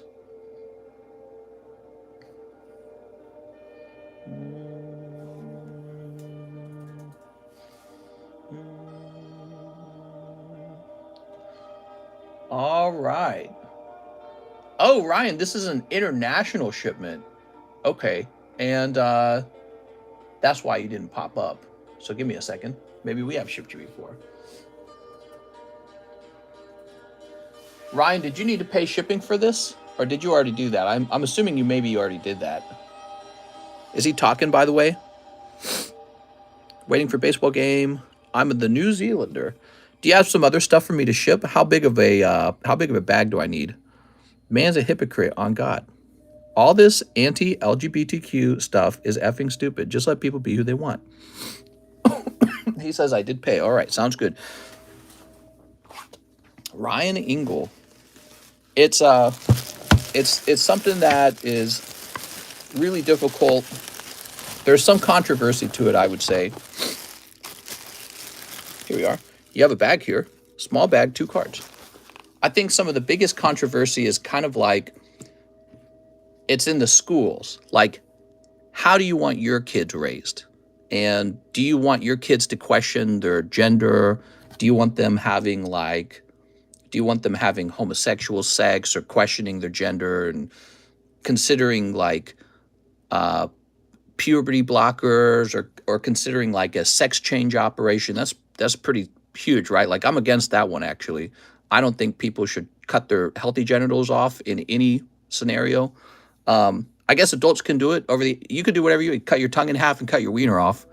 I just don't think that kids should definitely do that, right? Because I consider that genital mutilation. And so it's very, very. I don't think it'll ever become a thing that everyone accepts. It's just never going to reach that point. I highly, highly doubt that it'll ever reach that point.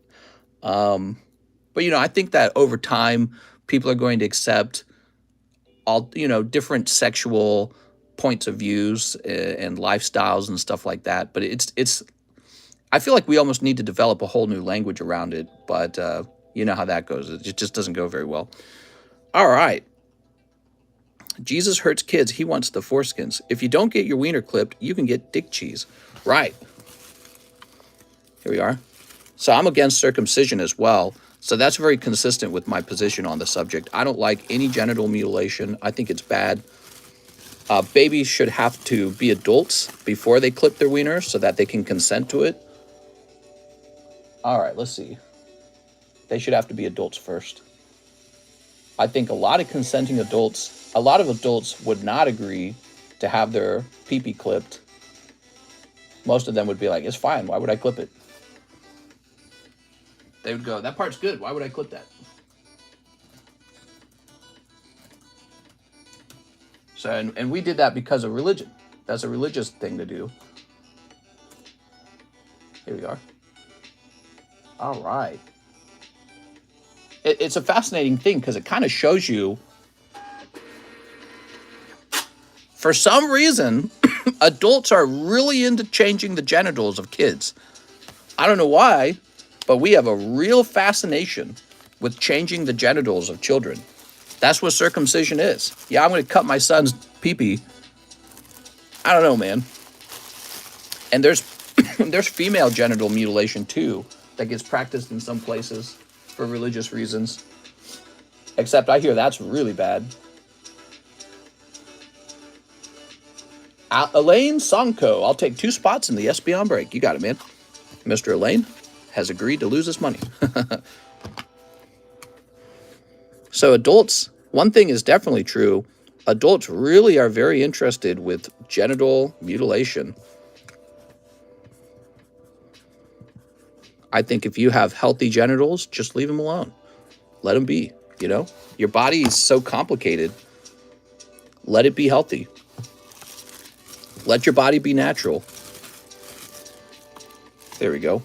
But mister, what about that 2-year-old that told the parents it was trans with no words? Right, so, and of course, that's sarcasm. You're alluding to the fact that it was likely the parents are projecting their thoughts or over-interpreting the child's actions to see things that probably aren't there. Here we are. Jeff Leon, 1 Scarlet. But, you know, there really are adults who really are interested in being like the opposite sex than they were born. That's a real thing. And it's hard to accept that. It's really hard to accept that for people who don't have those feelings. I mean, it's really, really hard to accept it. You look at it like it's a perversion or, you know what I mean? But they're out there, and humans have had this since like the Bible was written, because they were talking about these issues since the Bible. And Rome had these kind of things, right? You have like Roman guys who would like cut their stuff off. That's a real thing. I looked it up. I think there was an emperor who cut his own dick off. All right, Jeff Leon. You ready, Jeff? Yeah, so it's like, it's been around for a long time. It's not new. Here goes. My cat's looking at me weird. He's hungry. He thinks you're a meal. Mister, looking up the history of wieners. I was actually looking up the fall of Rome, and it was talking about how one of the Roman emperors was just absolutely not interested in ruling. He was interested in his sexuality. Here we are. And so he was a very poor choice for a leader. There we go. And it was talking about how many of the leaders of the time period were so decadent. They were so interested in what they would give them pleasure that they weren't really interested in ruling, which is like an actual job. It's like a thing you have to do. Will Smith ain't do nothing wrong. Emperor Dickoff. He has a wife, you know. There we go. Let me see if I can look it up.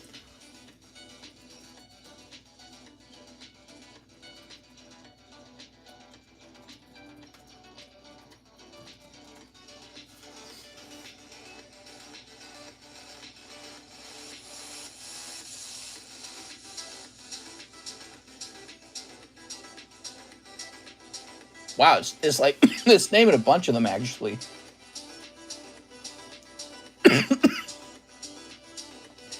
Elagabalus.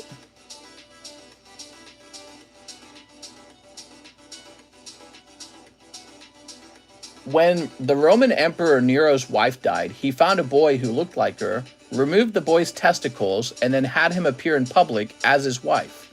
Yeah, the Romans were all up into all kinds of crazy things. Jeff Leon, you remove a boy's testicles in that time period. I mean, that was not comfortable. They didn't have anesthetics and stuff like that, anesthesia. All right, Jeff. Jeff, I think you're going to get a hit. Those crazy Romans, they were just up to anything. They wouldn't let me keep my foreskin when I got snipped. Here we are. I would have at least wanted to keep the foreskin. I mean, if you have a reason to remove it, remove it. It's still, your pee-pee is still generally going to work, you know what I mean? It's not broken. I just think that it should be an issue of consent. What would be my first legislative thing? Well, that's kind of like asking, like, what are the issues that I find important? I would probably make it so that it was more obvious who was getting money in politics and how.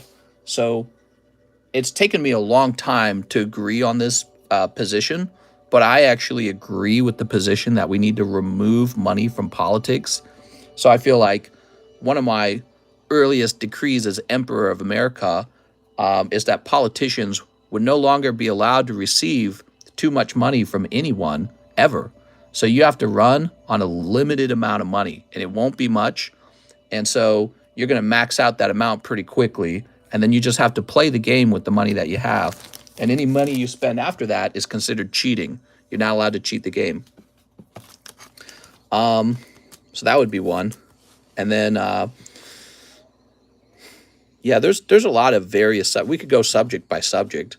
I don't know about the first thing I would do. The first thing I would do is declare that America is a capitalist meritocracy. That's the first thing I would do. We're a meritocracy. You have to work on your talents and your skills. You have to provide society with something. And if you provide society with a lot, you get to make more money and live in the upper class. If you provide the society with very little, you're going to live kind of poor and be a hillbilly redneck. So deal with it, right? So, but I have a strong belief in meritocracy and a strong belief in capitalism. Real capitalism, not the government and the corporation shaking hands and having a monopoly on things, and the Federal Reserve printing money all day. Did you hear the FTX guy donated to both sides? I did hear that, but it's crazy that he was the second largest donator to the Democrat Party in that previous year, right? All right, so let's see. I think we might be all done, actually. Can we sort my box to make a hits bag? I think that'd be smart. All right, so if you wanted to jump in, guys, there's no line right now. We have about 20 minutes left. That's it.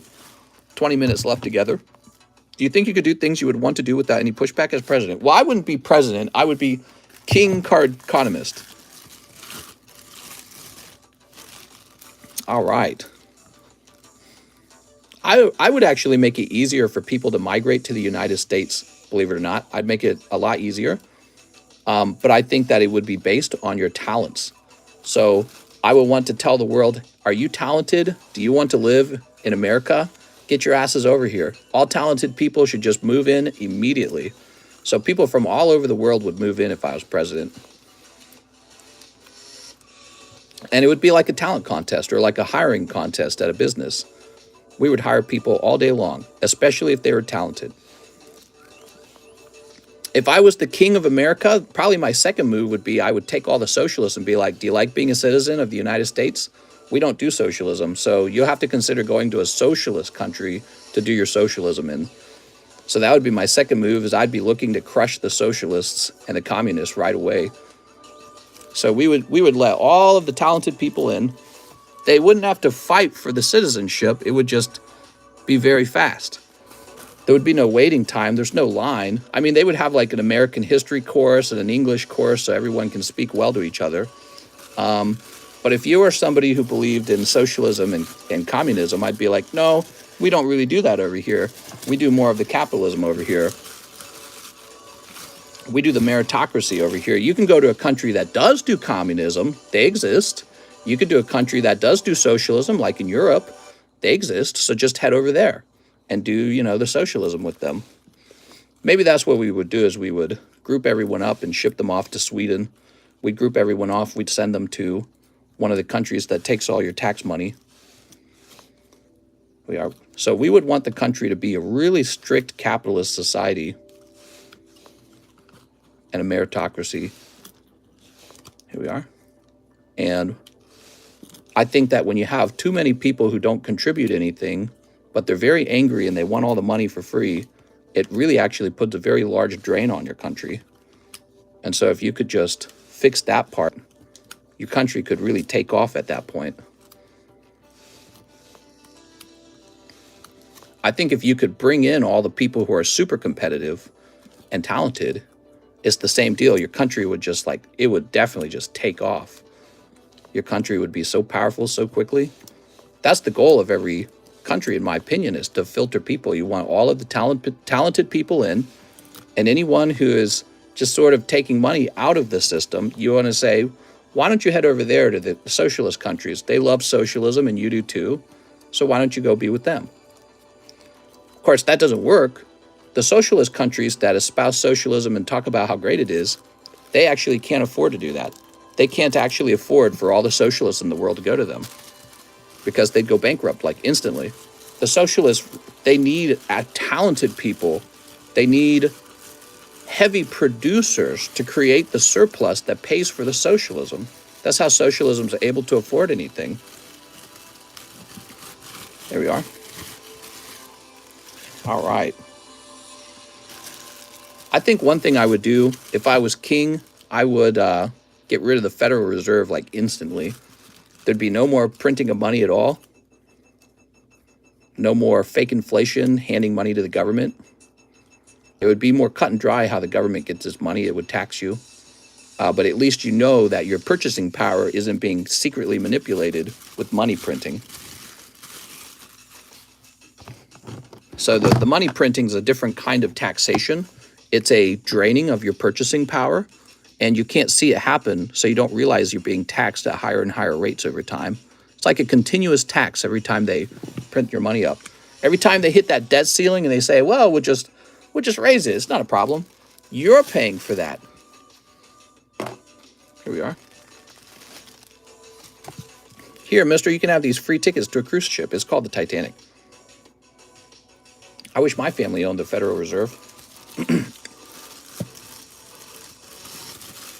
All right. And, you know, to tell you the truth, we would not actually get rid of socialist policies like healthcare and education, but I think we would try our best to make them more lean and intelligent.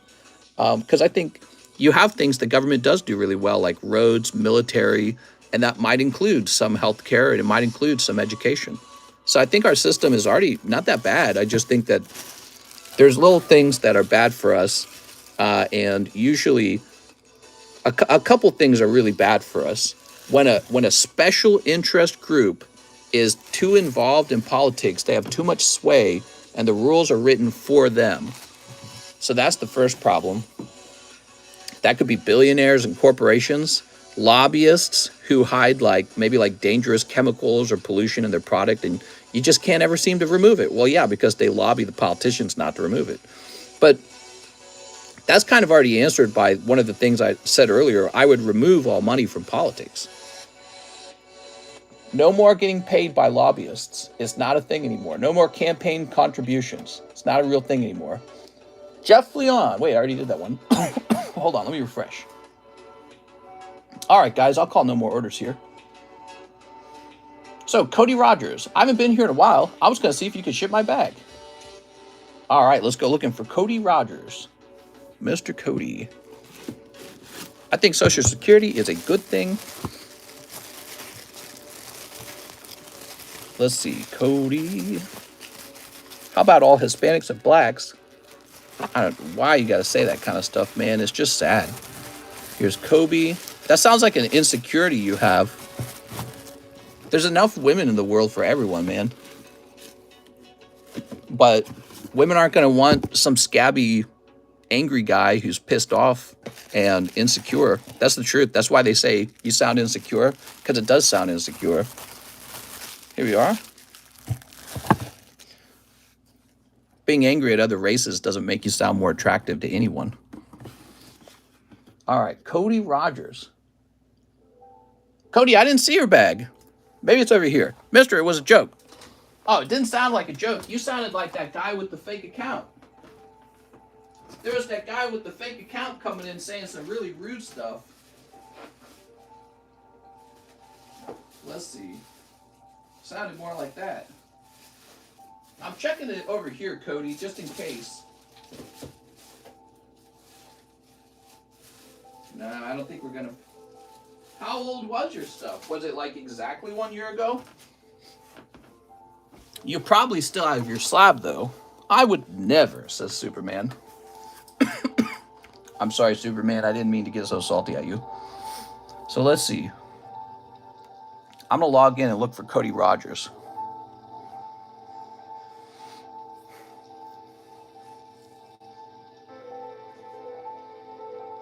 Give me a moment. How's it going, Gent? So, Cody, we're going to do a quick search.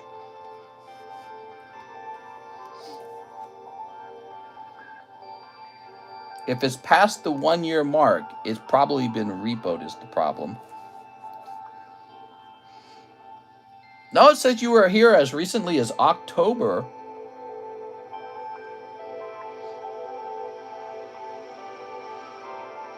Yeah, okay, so you should have a bag somewhere, Cody. Your bag would not have been taken. So the question is, where are you? Cody Rogers, huh? It's probably a hard to find one. Let me check these boxes once more. Okay, so this box isn't crowded at all. And how about here?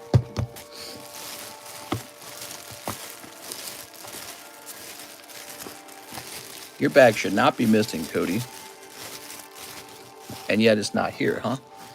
I like butt stuff. Do you? How much is that Espeon? I'm confused. Well, he's $16. It may have been a larger bag. Okay.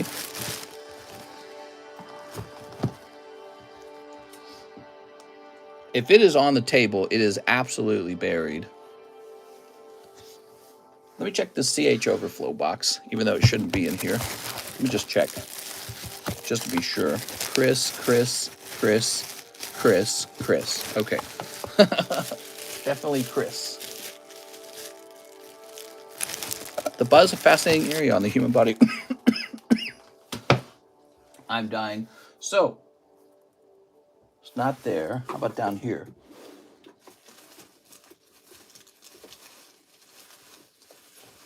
No.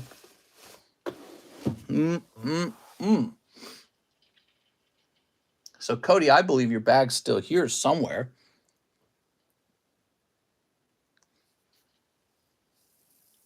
Looking around. Cody Rogers. And you're saying it was a large bag. Let me check here, okay? I'm going to just start disassembling the table a little bit.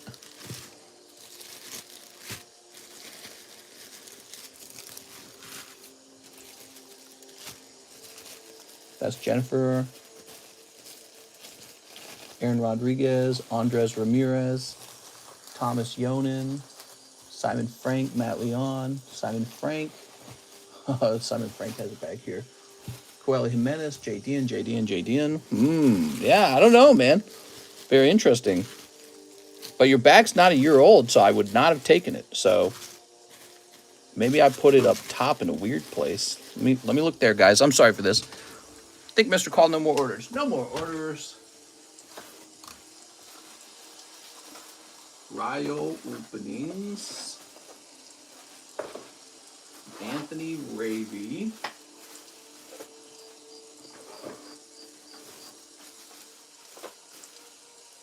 Samuel Aguayo, who has been here for absolutely ever. I do not know where your bag is. Cody Rogers, let me start by getting you shipping on your slab, okay? Let's start there. So I'll print a label for your slab. Do you know how many spots are left, Joseph? He has counted recently. There's a decent number of spots left. Cody Rogers, I have an address that begins with 7.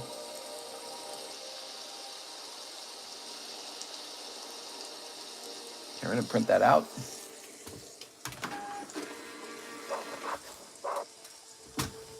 Grab this. So I'm going to start by sending you your slabs. And then we're going to have to keep an eye out for your bag because we might just run into it.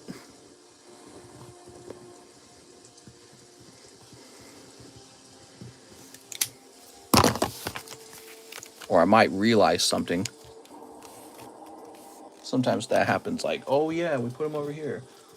We actually moved, by the way, since the last time you were here. I moved to a new home. Okay.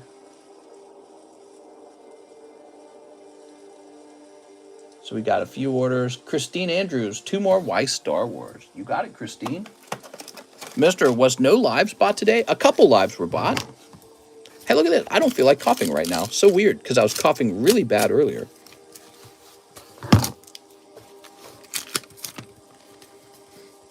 Oh, that's a hollow. Okay. Oh, I like that Bobo Fett. Is it okay to put in an order for the Espeon break? Yeah, go ahead. You can do that. Very quick order to service. Christine.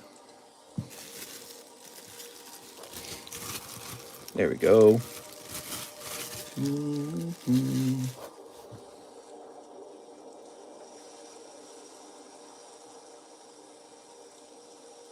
All right, so we're caught up there. So Matthew Fowler, you're definitely buying in. I'm just going to set it up for you right now ahead of time because I haven't received the payment. All right, there it is. You never listen to me. It is 3:55. What a great stream, guys. We were busy the whole stream, but the line was short the whole stream. I like that a lot. I wish it was that way all the time. Now I show you guys this new shelf. Have you guys seen the new shelf? That's the old stuff over there. Here's the new shelf. Check that out. Wow. Massive improvement. I got to move so much product off the floor. We had boxes sitting on the floor because, you know, that's where they go. But now they all fit on the shelves. How cool is that? And we have all this extra space here for more boxes. So all this can be used for more boxes, and this space here, too, can be used for more boxes. Pretty neat, huh? Whew. Yeah, we didn't have as much room before. Feeling really organized. We needed that pretty bad. Mister, he's buying 10 spots. Let's see.